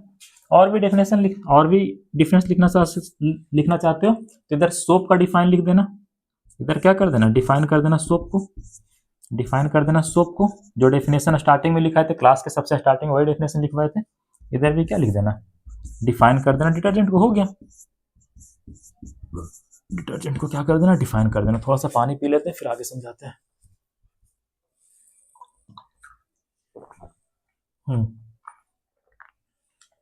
तो ये बेसिक डिफरेंस होता है, आप लोग को पता होना चाहिए। सोप कैसा है? नेचुरल है, तो ये कैसा होगा? सिंथेटिक होगा। बायोडिग्रेडेबल है, यहाँ पे सारे के सारे डिटर्जेंट बायोडिग्रेडेबल नेचर का नहीं होता है। डिसोल्यूशन टाइम ज्यादा है, पानी के अंदर घुलने में थोड़ा सा वक्त लेगा, ये तुरंत के तुरंत पानी के अंदर घुल जाएगा। प्रिसिपिटेट हो सकता है, प्रिसिपिटेट का फॉर्मेशन कर सकता है वाटर के साथ। कौन से वाटर के साथ? हार्ड वाटर के साथ। प्रिसिपिटेट का मतलब होता है किसी सॉलिड रेसिड्यू का फॉर्मेशन कर देना, ठीक है। जबकि ये कभी प्रिसिपिटेट का फॉर्मेशन नहीं करेगा, चाहे तो वाटर हार्ड हो चाहे तो सॉफ्ट हो। तो पूछेगा प्रिसिपिटेट फॉर्मेशन कौन करता है? सोप करता है। किसके साथ? हार्ड वाटर के साथ।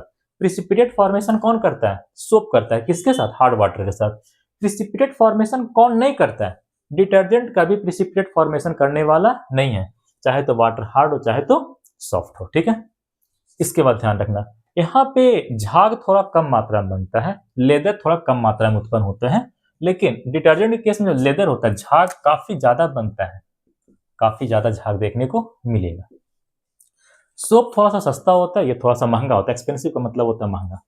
जो तुम्हारा सोप होता है वो केवल और केवल सॉफ्ट वाटर के साथ काम करेगा, जबकि जो तुम्हारा डिटर्जेंट होता है वो सॉफ्ट वाटर के साथ भी काम करेगा, हार्ड वाटर के साथ भी काम करेगा, कोई दिक्कत की बात नहीं है, ठीक है।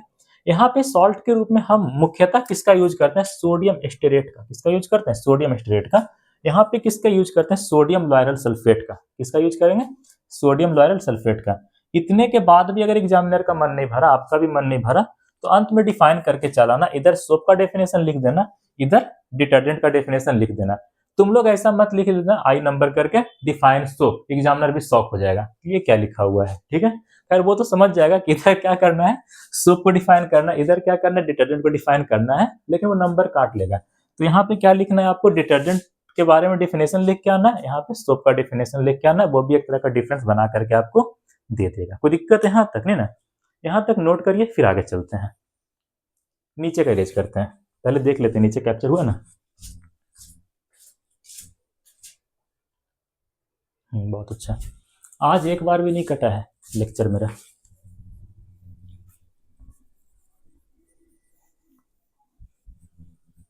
तो इधर डेफिनेशन लिख के आना है सोप का, मेरी तरह मत लिख के आ जाना।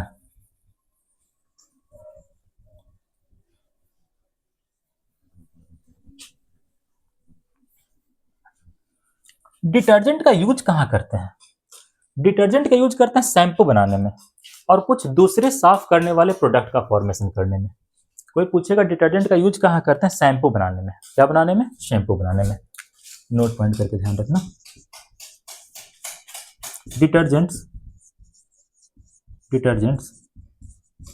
Are used in shampoo formation. Shampoo देखे ना, क्लिनिक प्लस, डव, सनसिल्क, ये सब क्या होता है? शैम्पू होता है। ठीक है, इसके बाद एक और शैम्पू आता है, क्या आता है आप लोग बताइए कमेंट करके। डिटर्जेंट्स बहुत सारा आता है ना। Detergents are used in shampoo formation. In shampoo एक शैम्पू आता है लोरियल, नाम सुने आप लोग? लोरियल शैम्पू आता है, बहुत महंगा आता है। ठीक है, आप लोगों में से कई सारे लोग सुने भी होंगे, यूज भी किए होंगे। Detergents are use in shampoo formation. Shampoo formation. Clinic Plus वगैरह क्या होता है? कार साफ करने में यूज होता है। ठीक है, खैर हम लोग तो उसका यूज करके बाल भी साफ कर लेते हैं, कोई दिक्कत की बात नहीं है। लेकिन हमने किसी से सुना था कि जो क्लिनिक प्लस वाला शैम्पू होता है, सनसिल्क होता है, इसका यूज कहाँ करते हैं? ट्रक साफ करने में, बस वगैरह को साफ करने में। जो गाड़ी मोटर होता है उसको धोने में उसका यूज करते हैं। ठीक है, तो हम पूछे तो उस इंसान से कि तुम कौन सा शैम्पू यूज करते हो? हम तो लोरियल यूज करते हैं। कौन सा शैम्पू? लोरियल शैम्पू यूज करते हैं। ठीक है, तो खैर हर किसी का अपना अपना पसंद होता है। हम लोग तो आज तक भी क्लिनिक प्लस पे टिके हुए, शायद पता नहीं कितने दिनों तक उसी पे टिके रहेंगे। Detergents are used in shampoo formation as well as some other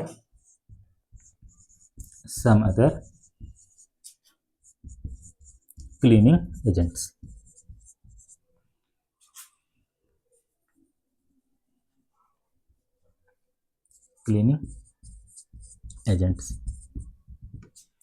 तो ध्यान रखना, शैम्पू का मतलब क्या होता है? क्लिनिक प्लस, डव, सनसिल्क, ये सब।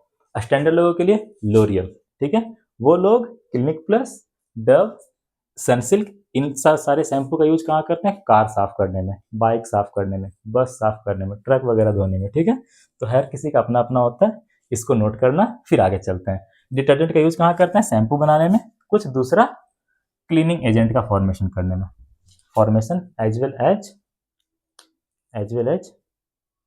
Shampoo formation as well as some other cleaning agent. सही है, क्लीनिंग एजेंट। इसके बाद ध्यान रखना, जो वाटर हार्ड हो जाता है वो मुख्यतः दो सॉल्ट की वजह से। कितने सॉल्ट की वजह से? दो सॉल्ट की वजह से वाटर हार्ड हो जाता है। Water becomes hard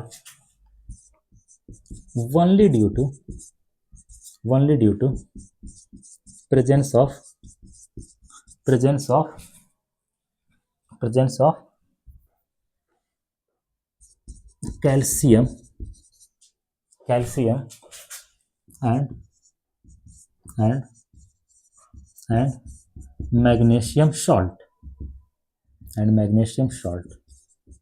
and magnesium salt तो हमेशा ध्यान रखिएगा, वाटर हार्ड क्यों होता है? Due to presence of calcium salt and magnesium salt.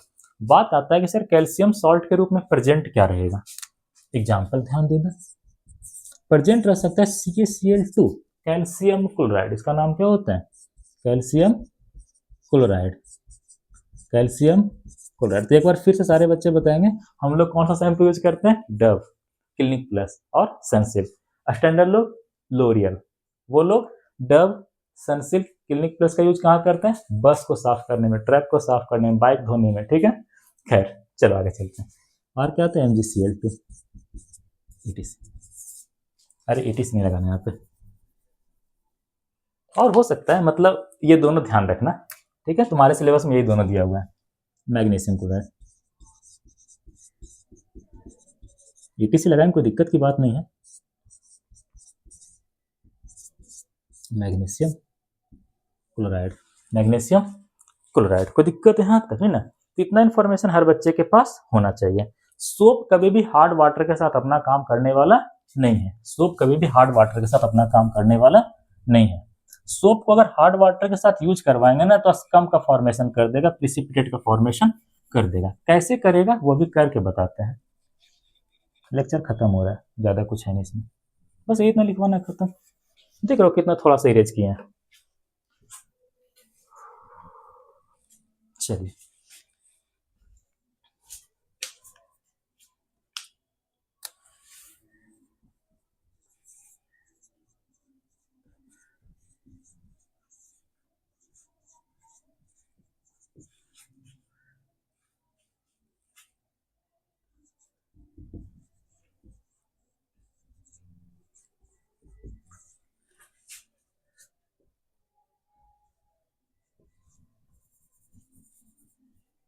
They form scum और प्रिसिपिटेट। प्रिसिपिटेट को थोड़ा पीपीटी भी लिखते हैं, precipitate with hard water, precipitate with hard water, precipitate with hard water.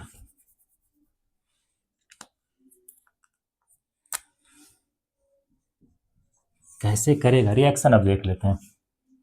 Salt कौन सा होता है सोप के केस में? RCOON, यही तो होता है ना। इधर से अगर तुम्हारा कैल्शियम क्लोराइड है, क्या बाबू, कैल्शियम क्लोराइड है, तो ये कुछ इस फॉर्म में रहेगा। देखो यहाँ पे बनाते हैं, इसको नीचे वाला इरेज करते हैं, नीचे वाला इरेज करते हैं।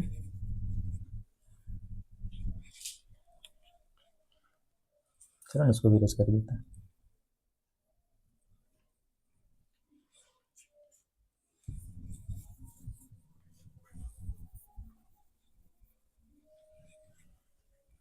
डिटर्जेंट का यूज कहाँ करते हैं? शैम्पू बनाने में। क्या बनाने में? शैम्पू बनाने में। साथ ही साथ कुछ दूसरा क्लीनिंग एजेंट, कुछ दूसरा साफ करने वाले भी चीज बनाने में उसका यूज किया जाता है। अब देखो थोड़ा सा देना, फील लेना, जो तुम्हारा CaCl2 है ना, पहुंचा हुआ चीज होता है, ये कुछ इस फॉर्म में रहता है, Ca+2 + 2Cl-, जो तुम्हारा MgCl2 होता है, पहुंचा हुआ चीज रहता है, Mg+2 + 2Cl-। हम रिएक्शन के केस में क्या लेते हैं? Ca+2 और Mg+2 ले लेते हैं, ऐसे करके Ca+2 ले लेते हैं, या फिर और क्या ले सकते हैं? Mg+2 लेते हैं। ठीक है, रिएक्शन होगा, क्या होगा? रिएक्शन होगा। रिएक्शन होने के बाद क्या बनेगा देखो समझना, RCOO का होल ट्वाइस, RCOO का होल ट्वाइस, और इधर क्या बनेगा? Ca+ बनेगा। क्या बनेगा? Ca+ बनेगा। क्या बनेगा? Ca+ बनेगा। कोई दिक्कत यहाँ तक है ना? और यहाँ से निकालेगा किसको? सोडियम को निकालेगा। क्या निकलेगा?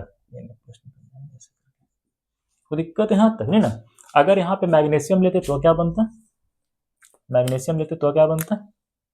RCOO का होल ट्वाइस, इधर Mg+, और यहाँ से भी क्या निकलता है? Na+ निकल जाता है बेचारा आराम से। कोई दिक्कत यहाँ तक नहीं ना? यही दोनों क्या कहलाता है? प्रिसिपिटेट। यही पूरा का पूरा क्या कहलाता है? प्रिसिपिटेट। इसी को स्कम कह सकते हैं। स्कम बोलो, प्रिसिपिटेट बोलो, शॉर्ट में PPT भी से हम लोग कह सकते हैं। कोई दिक्कत यहीं तक नहीं ना? यही था हमारा आज का लेक्चर, इससे ज़्यादा हमें आज कुछ नहीं पढ़ना था। तो आज के लिए इतना ही, मिलते हैं अगले क्लास में। तब तक के लिए आप लोग को गुड बाय। उम्मीद है कि आपके लिए आज का जो वीडियो रहा होगा काफ़ी हेल्पफुल रहा होगा। तब तक के लिए पढ़ाई करते रहें। All the very best. एक बार फिर से समझा देते हैं वेरी बेस्ट बोलने के बाद, जो तुम्हारा सोप होता है वो कभी भी हार्ड वाटर के साथ अपना काम नहीं कर पाता है। हार्ड वाटर के साथ वो किसका फॉर्मेशन करता है? प्रिसिपिटेट का फॉर्मेशन करेगा या फिर स्कम का फॉर्मेशन करेगा। वाटर हार्ड क्यों होता है? Due to presence of calcium salt और मैग्नीशियम सॉल्ट। कैल्शियम सॉल्ट और मैग्नीशियम सॉल्ट। कैल्शियम सॉल्ट के रूप में कैल्शियम क्लोराइड ले सकते हैं, मैग्नीशियम सॉल्ट के रूप में मैग्नीशियम क्लोराइड क्या रहेगा? प्रेजेंट रहेगा। ठीक है, रिएक्शन होता है इस तरह की चीजों का फॉर्मेशन कर लेता है, इसे स्कम कहते हैं।